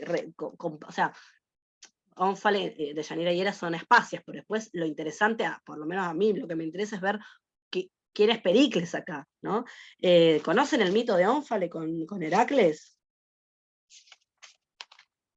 Yo no. ¿Alguien en la sala? Yo estoy viendo, porque algunos tienen la... Es una de las que les manda a hacer, ¿no? Uno de los trabajos que le corresponden a Heracles, pero a ver, les voy a mostrar esta imagen. No sé si lo ven a Heracles acá, ¿no? O sea, esto es parte de los trabajos de Heracles, ¿no? Primero, Heracles es esclavo de Ónfale, y lo segundo es que, a ver, el primero que tenía que era un fresco pompeyano, ¿no? Ahí no se ve muy bien, pero se ve, ahí abajito está Heracles tirado también, ¿no? Se ve cómo está vestido Heracles, intercambia ropas con Ónfale. Y acá, esto yo se los dejo, es una perlita para mí, es re lindo de estudiar, ¿no? O sea, yo no me dediqué a esto puntualmente, pero hay una autora que ya hemos mencionado bastante, que es en el curso, que es Nicole Loró. Les recomiendo este libro sobre las experiencias de Tiresias, léanlo, es uno de los mejores libros. Porque, o sea, no, yo les puedo decir, el libro de Nicole Loró, de las experiencias de Tiresias, es sobre lo masculino y lo femenino en Grecia. Ok, tiene de todo, ¿sí? Porque tiene mucho de reflexión también política de esto. Y acá, bueno, algo de esto comenta Loró, asociado con la figura de Heracles, porque justamente lo que ocurre en el mito es que Heracles termina vestido de mujer, un travestimiento de Heracles. Heracles, que es el héroe, ¿no?, por antonomasia del mundo griego, ¿no?, el que lleva a cabo los trabajos y los lleva a cabo, y es el héroe fuerte y el héroe que, eso, indiscutido, y de repente lo tenemos con Ónfale vestido de mujer, aparece vestido de mujer. Y entonces Loró va a explorar justamente eso, por eso les digo, o sea, yo se los dejo ahora, no vamos a explorar mucho más esto, pero si quieren después chequenlo en la bibliografía. Entonces esta idea de que es el prototipo, ¿no?, masculino puesto en duda, porque lo tenemos a un Heracles subyugado, o sea, primero como esclavo, no hay una doble subversión, primero como esclavo y después como mujer, vestido de mujer. Y pensemos entonces ahora en qué nos pasa con Pericles y eso, ¿no? Eso es lo que se decía de Pericles para la época, dice Plutarco. Y después, para el caso de Deyanira, bueno, también hay algo con la vestimenta con Deyanira, porque ¿qué pasa con Deyanira y Heracles? ¿Cómo es el mito en las traquiñas, por ejemplo, de Sófocles? ¿Alguien la leyó? O bueno, conocen el mito ahí está la vasija. ¿Qué le da Deyanira a Heracles? ¿Qué es la muerte de Heracles? Ella le da un manto, ¿no? Un manto con la sangre del centauro o algo así, para que se enamore de ella, perdón. Claro, gracias, Felipe. Claro, Deyanira cree tener en su poder un manto, que es el que le había dado el centauro Neso, que estaba enamorado de ella, y cuando el centauro la rapta, previo a que ella se casara con Heracles, le había dicho, bueno, vos, está bien, bueno, te salva Heracles, te vas ahora. Yo en todo caso acá lo que te regalo es este manto, que tiene un brebaje mágico para el que se lo ponga, es una especie de elixir de amor, no, me salió muy a la Donizetti. Es una especie de brebaje, tiene una cosa ahí, una poción, que el que se lo ponga va a querer enamorar. Entonces, si vos algún día tenés un problema con Heracles, que él se ponga ese manto y se va a volver a enamorar de vos. Y Deyanira lo guardó y lo creyó. Esto nos lo narra sobre todo, ya les digo, Sófocles lo narra, lo cuenta la tragedia. claro, ahí dice, bueno, claro, y es envenenado. En un momento, ¿qué pasa en Traquiñas? De nuevo, la imagen de la mujer, ¿no? De Yanira, está, ahí lo recibe Heracles, y Heracles viene ni más ni menos que con una concubina, ¿no? Viene con Yole, mucho más joven que ella, y Deyanira empieza, bueno, a sentir celos de esta joven que está con Heracles, siendo ella su esposa legítima. Entonces, ¿qué hace Deyanira?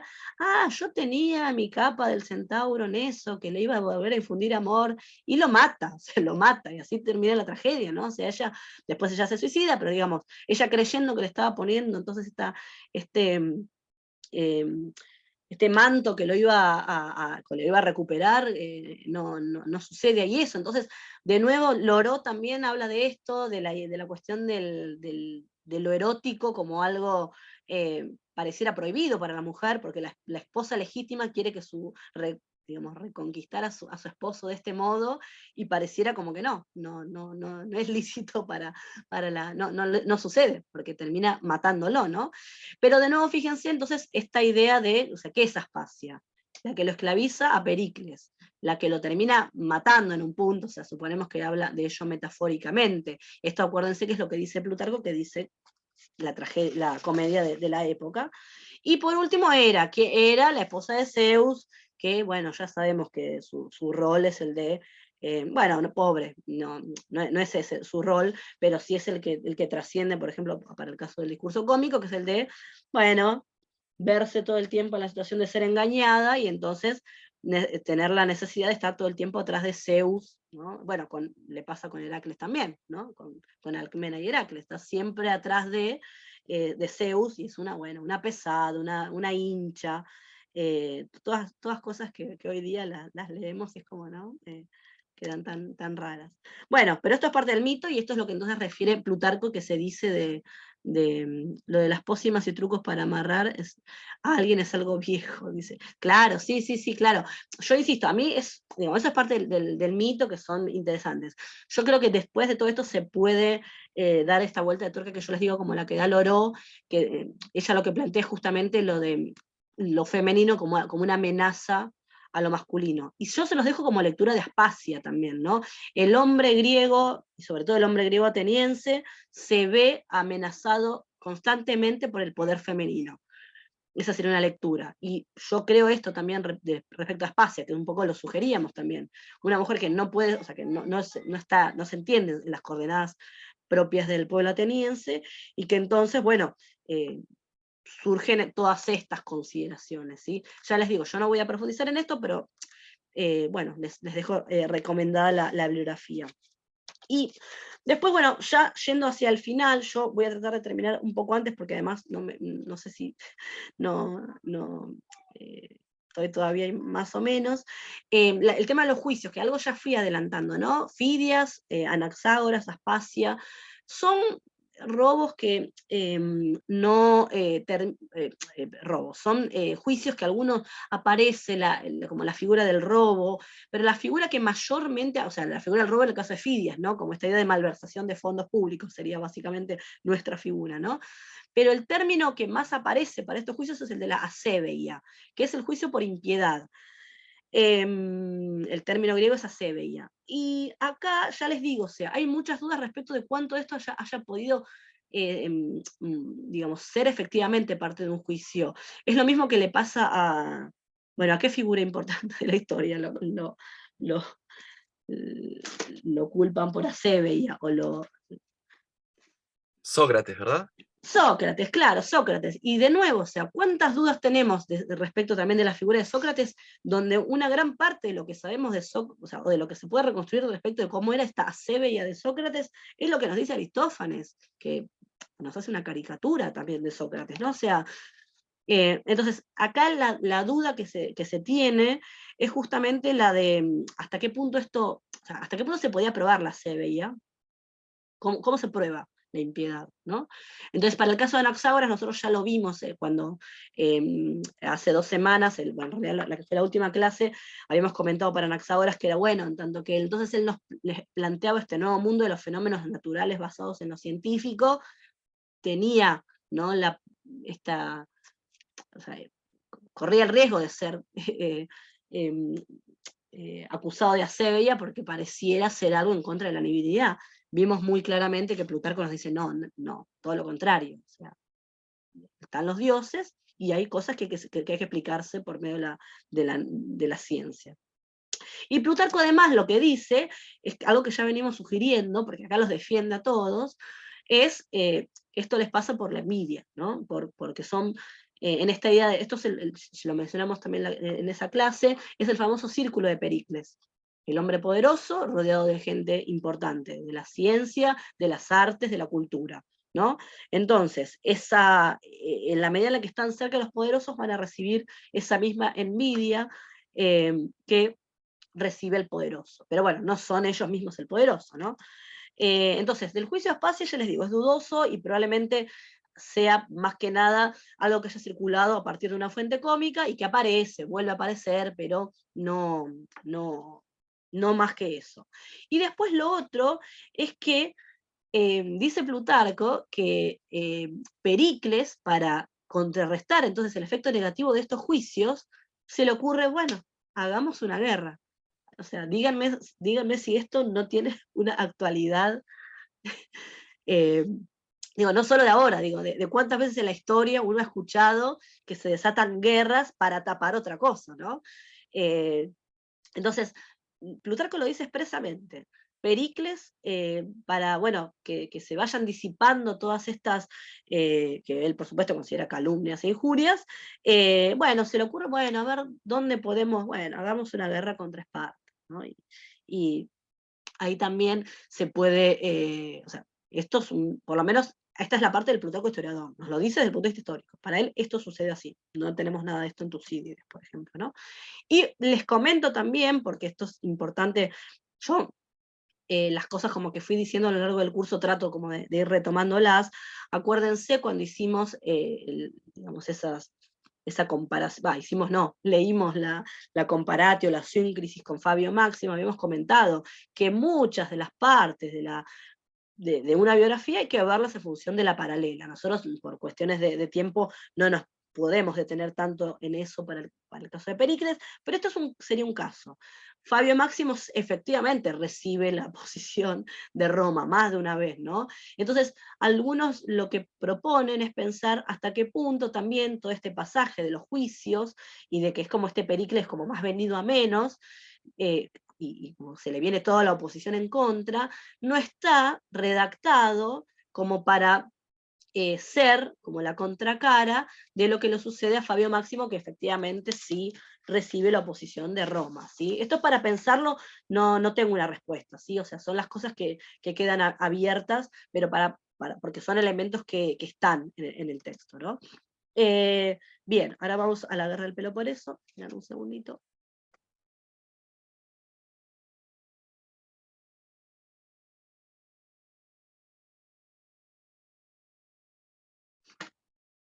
Bien, respecto a la guerra del Peloponeso, dos cosas. Primero, obviamente Pericles muere como en la primera parte, lo que se llamaba la guerra arquidámica, la primera parte de la guerra del Peloponeso, de modo que tampoco es que la tenemos muy detalladamente explicada. Pero fíjense que esto es una de las partes de la biografía como más histórica y donde sigue más de cerca Tucídides.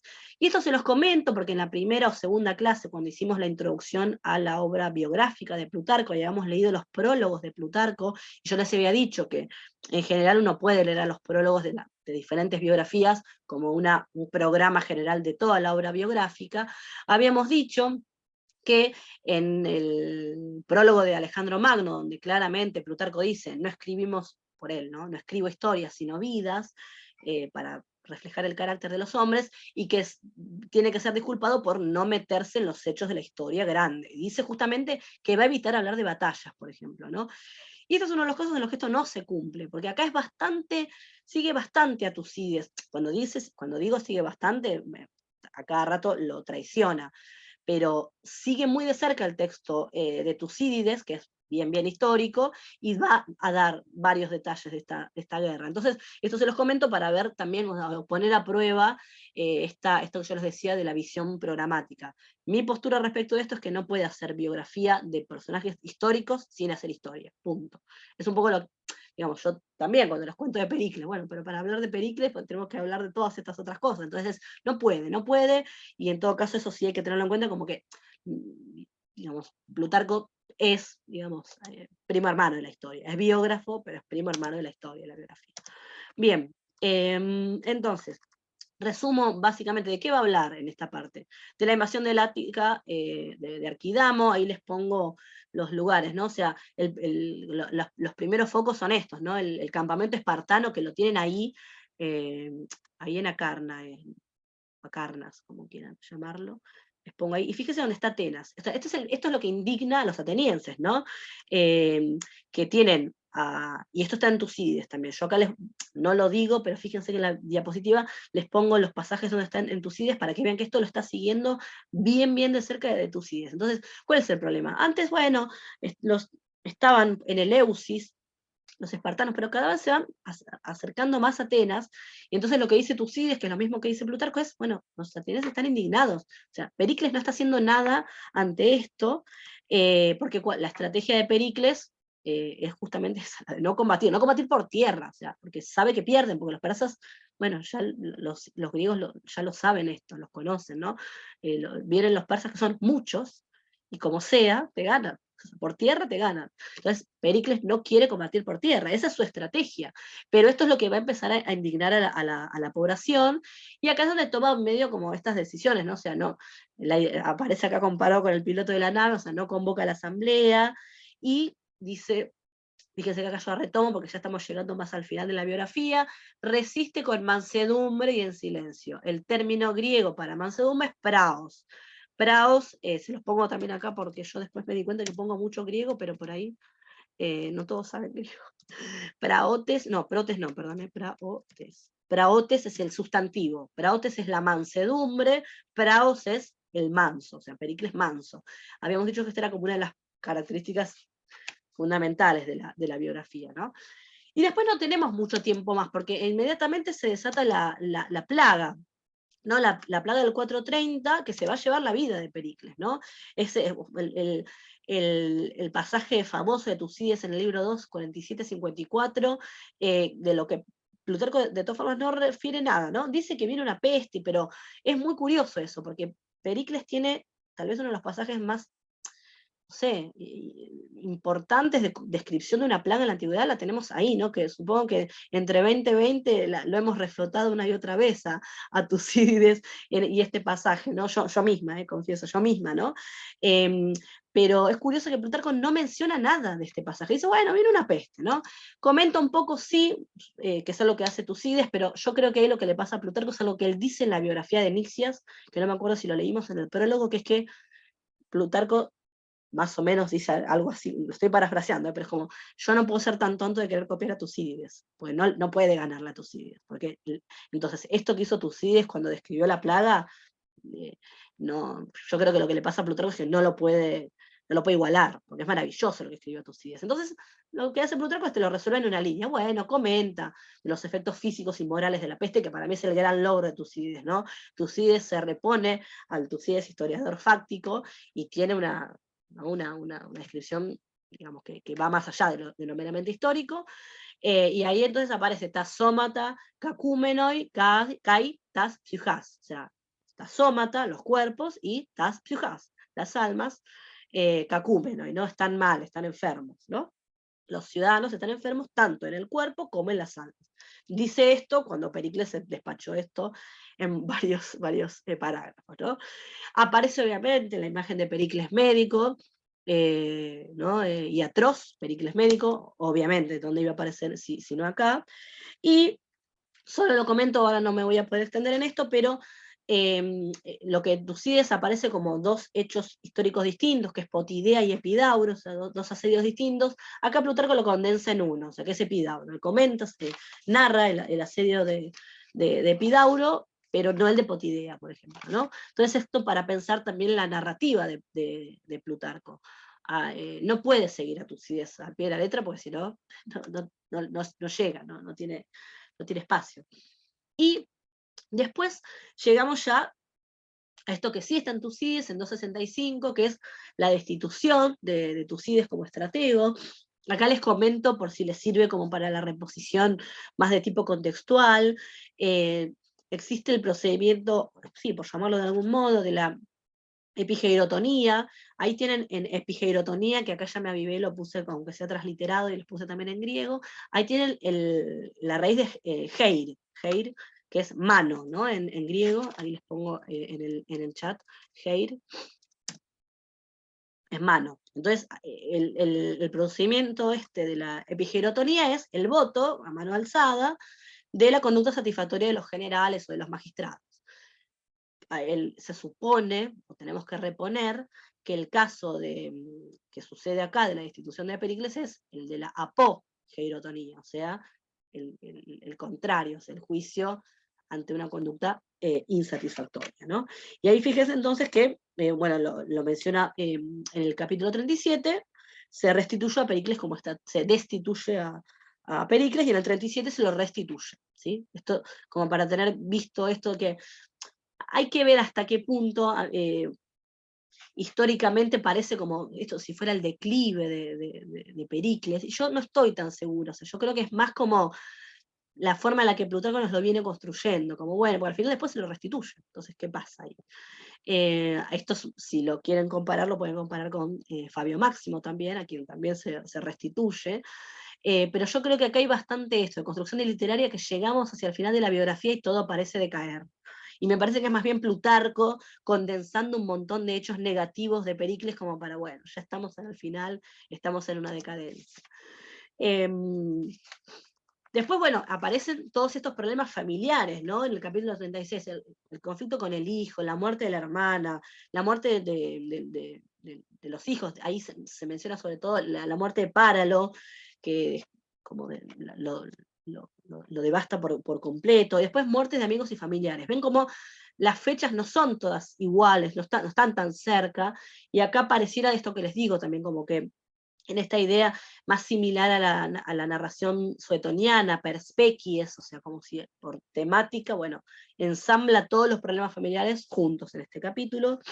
Y yo, ¿por qué también les comento esto? Porque se puede perfectamente ver algo de las características del personaje hasta en esta última parte, ¿no? Va a mencionar todo el tiempo Plutarco la sensatez y grandeza de espíritu, frónema, mégetos tes psyches, la grandeza de alma. O sea, Plutarco menciona que Pericles se mantiene, ¿no? O sea, sin mella en su espíritu, ¿no? No fue visto llorando, salvo con la muerte del hijo, pero en general, ude claion, ute quedewon, o sea, no se lo vio llorando, no se lo vio caído en ningún momento, y eso era algo que él tampoco quería. Retomemos lo que dijimos en el principio de la biografía, este es el Pericles, el de siempre, digamos. Y bueno, está esta idea de mantener, o sea, que trató de mantener su carácter, ¿no?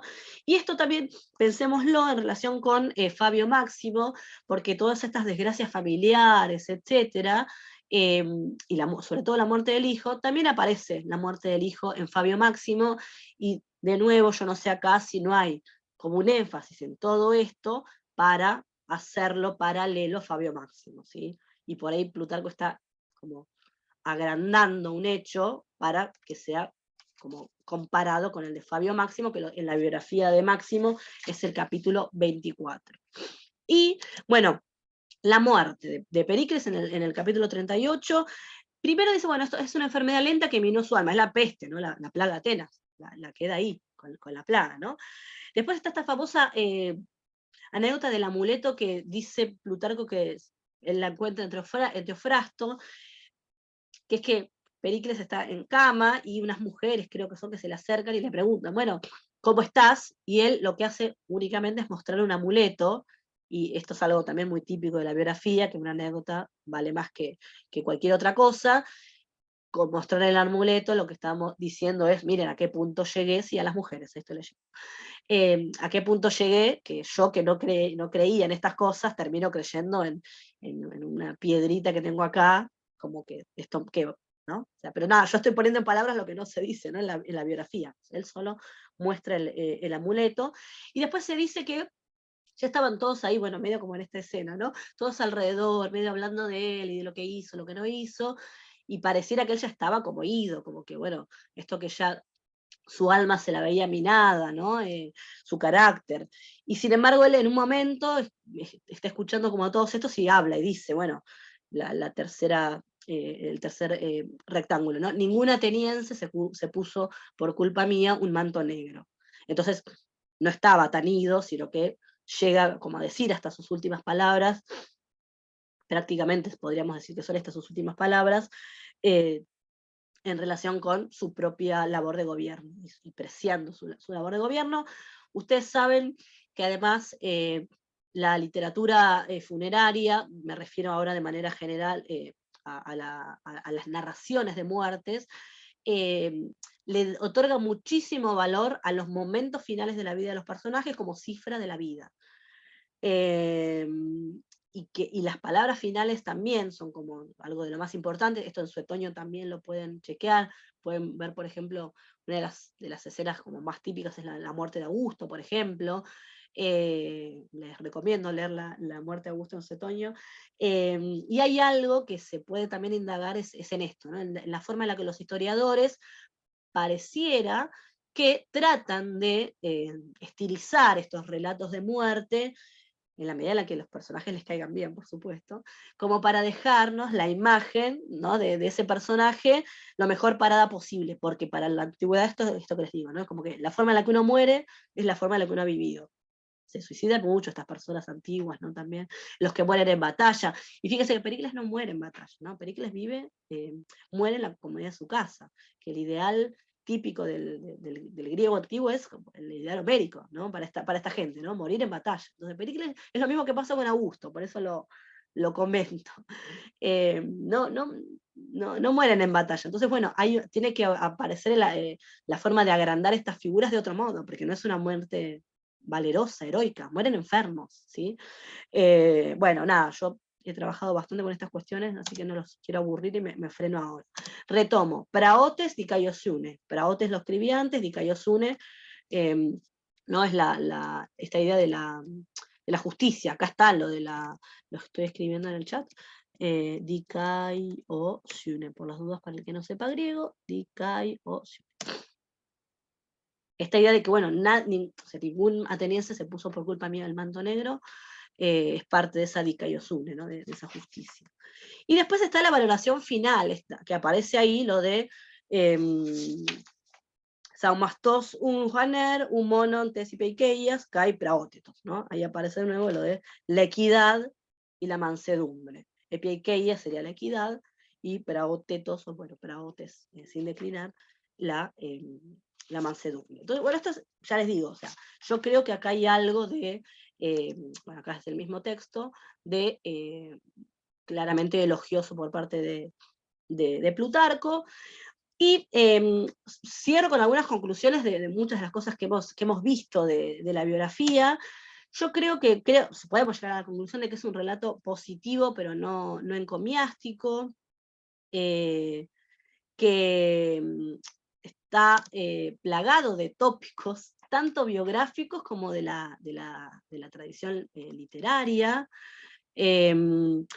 Las estrategias narrativas, bueno, algunas las comentamos hoy, pero se acuerdan que en la primera clase también hablamos de ellas, de que, bueno, la biografía tiene que seleccionar, y por eso hay partes a las que el biógrafo, ahí es donde no se va a ceñir a la historia, y va a haber partes en las que va a expandir, y partes en las que va a contraer, y bueno, y eso, si uno quiere usar a la biografía como fuente histórica, no está mal, pero esto lo tiene que saber, ¿no? Porque hasta ver hasta dónde confiar y hasta dónde no confiar, ¿no? Y después, en relación con eso, la comparación con Fabio, que hoy hablamos bastante de eso, ¿no? Hasta qué punto hay algunas escenas que parecen más bien, bueno, amplifico lo de la muerte del hijo porque también hablé de esto en Fabio Máximo, por ejemplo, o amplifico la oposición porque hablé de esto en Fabio Máximo. Esto también hay que tenerlo presente, no digo otra cosa, ¿no?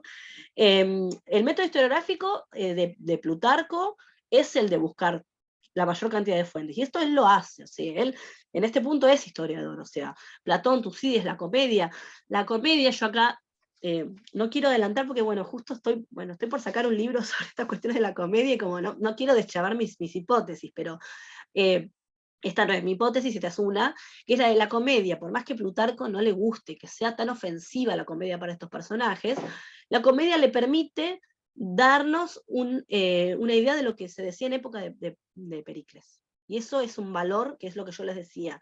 Uno de los mayores valores que se le reconocen a esta biografía es llenar los blancos que con Tucídides no tenemos. Que como Tucídides es historia, bueno, no va a ponernos a un comediógrafo. Bueno, y lo hace Plutarco. Por ejemplo, esto es de valor, porque sin esto habría cosas que se decían de Pericles que no las tendríamos, si no fuera por Plutarco, ¿no? Bueno, vimos también que si bien Plutarco tiene su sesgo, ¿no?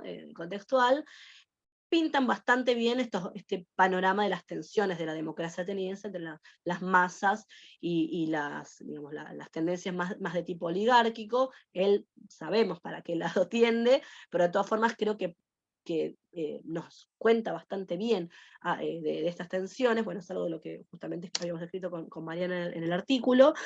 Y esto que si no podemos perder de vista es que este liderazgo pericleo, Plutarco yo creo que hace lo posible para que le cierre como de la forma en la que su propia ideología imperial le hace ver a un buen gobierno, que es más bien el gobierno de las riendas más firmes, ¿no? Pero sin obviar valores que son los valores típicos de la propaganda de Trajano, ¿no? Que son la homonoia, que bueno, es en griego la homonoia, en latín sería la concordia o la pax, digamos. Entonces, como la combinación sería esto, la capacidad de mando, pero con armonía y concordia. Así que, bueno, ya les digo, o sea, fue como para retomar un poco las líneas vistas. Yo ahora entonces dejo de compartir y bueno, espero que sí quedaron unos minutos para que si tienen preguntas, comentarios, obviamente. Analía, la comedia en épocas de Plutarco era más desenfrenada que en la Grecia clásica, estaba censurada, era lo mismo. No, pero no, o sea, hay de todo. Para época de Plutarco había el gusto de la élite era Menandro. Menandro, o sea, y sabemos que para época imperial se habían reeditado, o sea estaban en escena comedias de Menandro. Eso era la comedia que les gustaba, la comedia de situaciones, familiar, donde todos entendemos. No, Aristófanes desde luego que no, porque el mismo Plutarco dice que el problema que tiene Aristófanes es que no se entiende, que es verdad igual, o sea, si uno lo... perdón, yo me confundo, no, lo hablé con mis alumnos de griego. Es difícil seguir a Aristófanes si uno no tiene una nota al pie todo el tiempo. ¿Quién es Cleón? O sea, digo, cuando a uno le pasa, está en un griego 1, en un griego 2, por ejemplo, que uno puede empezar a dar estos temas, en castellano, ¿no? ¿Quién es Cleón? ¿Quién es Efialtes? ¿Quién es Pericles? O sea, uno no te...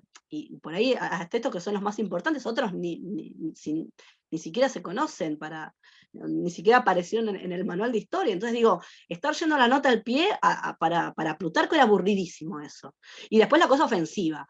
Y en época de Plutarco sí circulaban comedias bien soeces. Yo recién comentaba lo de la muerte de Augusto en Suetonio.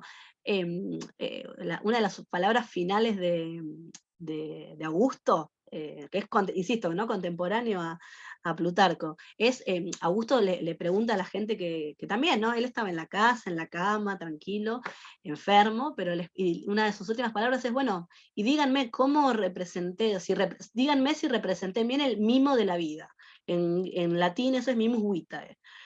Y el mimo, si yo les cuento, el mimus vitae, el mimo de la vida. Dice así, dice mimus vitae, que algunos traducen la farsa de la vida.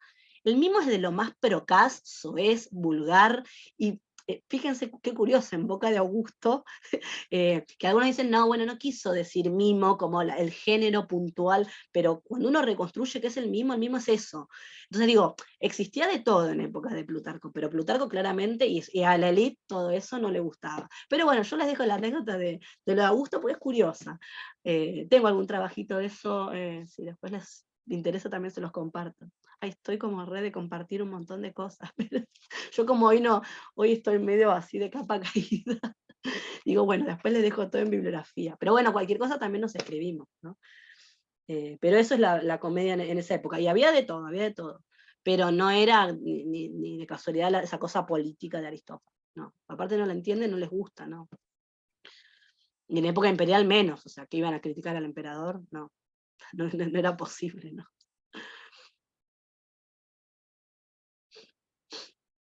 Sí, lo que puedas compartir, compartí. Dale, sí. Yo siempre tengo, de hecho, esta semana fui al segundo piso a buscar un aula y estaba, creo que eras vos, digamos, un cartelito que no ibas a estar en griego 4 por aviso, ¿no? ¿Puede ser?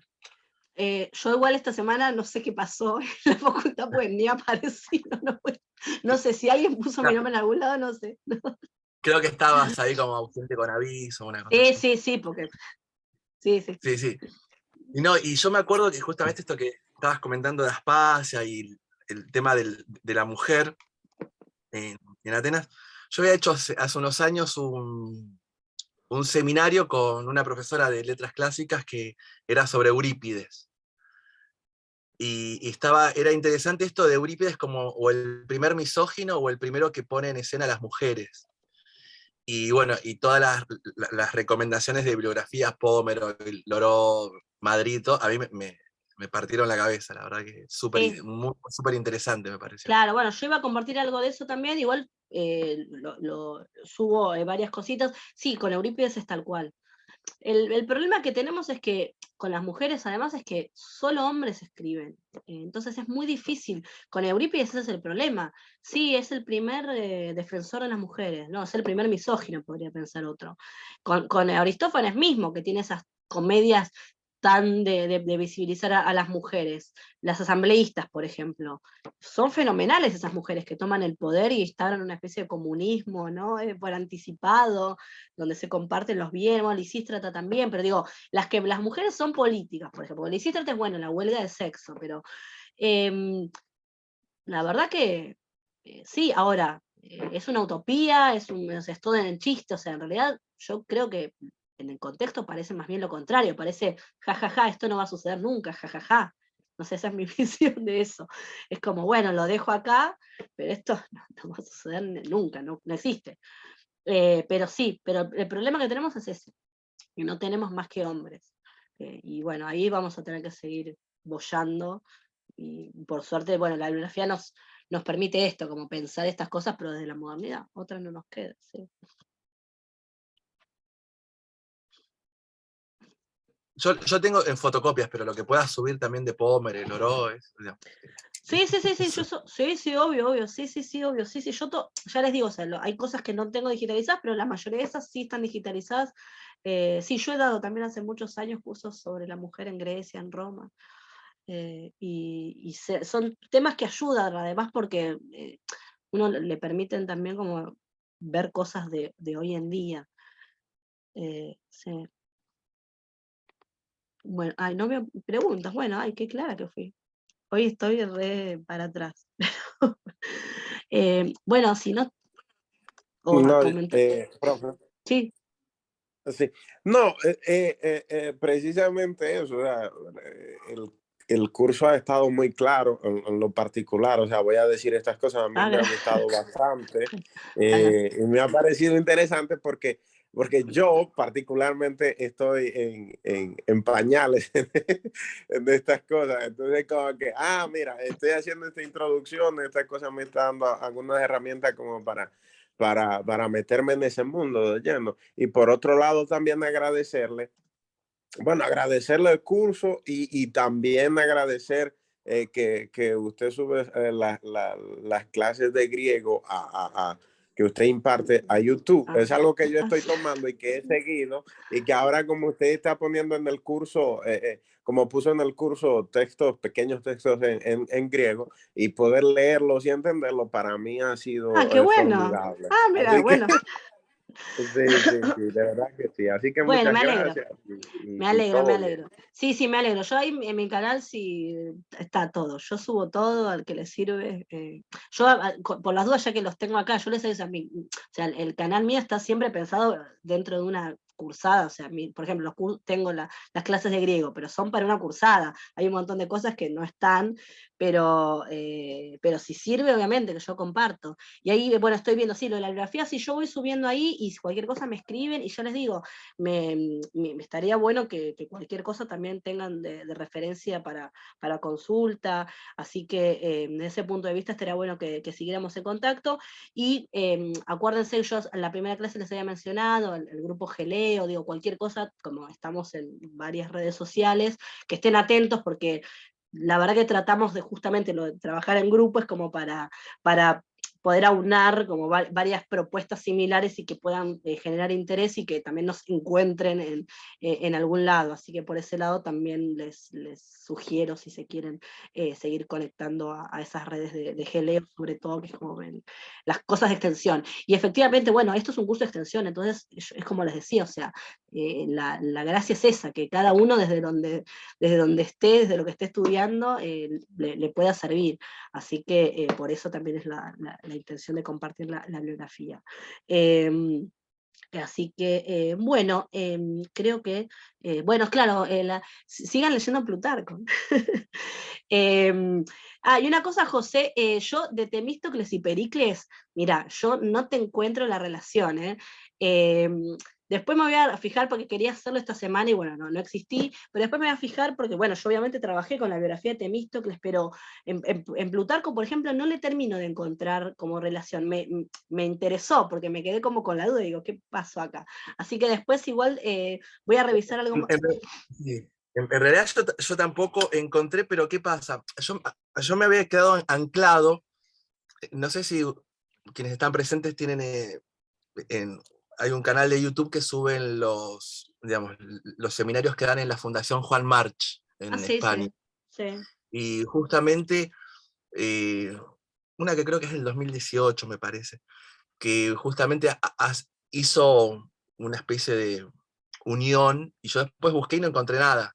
Pero bueno, era de un académico español que él hizo esa conexión, pero como yo no la encontré, Claro, por eso que... no, yo ya te digo, desde la primera vez que me lo preguntaste, a mí hacía al principio más que una mención entre grupos, o sea, como, bueno, estos son de tal bando, eso lo había... Exacto, sí, sí. Después releyendo la biografía de Temístocles también, la miré rápido, pero no, y después fue como que, qué curioso. Entonces digo, me dejaste la inquietud, así que yo de todas las cosas que me van preguntando, yo me las anoté, ya les digo, entonces es como las fui tratando de rastrear.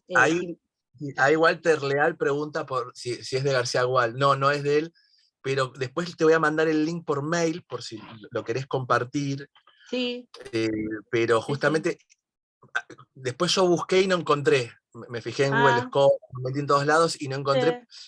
Y con respecto al curso a mí me encantó, y de hecho si sabía que era Pericles por Plutarco me anotaba 2 veces, porque la verdad que... Mira, bueno, qué bueno. Sí, así que súper contento, y también me sirve para enriquecer esto de Platón como antidemocrático, ¿no? Digamos, como, contextualizarlo con todo lo que estuviste exponiendo vos, me súper sirve, así que súper contento. Bueno, buenísimo, gracias. Bueno, yo ahí creo que fui respondiendo todo. El canal, entiendo, ahí no leo a la persona que lo escribe porque me parece que es un mail, pero o sea, estamos hablando de mi canal de YouTube, que me buscan, o sea, a mí me googlean y ya estoy en los lugares. Y mi canal de YouTube se llama como yo, Analía Sapere, y ahí hay subidos algunos cursos, están subidas las clases de griego, de un griego 1 que dicto en la UNIPE. Hola Betty, ¿cómo estás? Ahí está, perdóname Betty. Así que bueno, nada, yo a lo que voy a decir que para mí parte de esto que hacemos de extensión es justamente una de las cosas más ricas de la universidad, porque a mí me pasa además también esto, o sea, uno escribe papers y va a los congresos y vos da clases, dicta clases acá o allá, pero también hay estas instancias en donde, nada, o sea, yo, digamos, puedo... digamos, tratar, ¿no? de compartir algo de esto a alguien que no es que es especialista en clásica o no necesariamente, a mí me enriquece mucho, y más que, ya les digo, o sea, además sus preguntas y además la forma de preparar estas clases, que bueno, supone un público amplio también. Así que yo les agradezco en realidad mucho a ustedes, porque para mí es una oportunidad fabulosa, y entonces, bueno, la idea, por eso yo les decía, es todo lo que se puede compartir, hay que compartirlo. Y entre ustedes también, o sea, si alguno tiene algún material interesante también, el campus, o sea, está el foro del campus, también se puede compartir por ahí. Si no, me escriben y yo comparto. Así que, bueno, doy por finalizado el encuentro, cierro acá el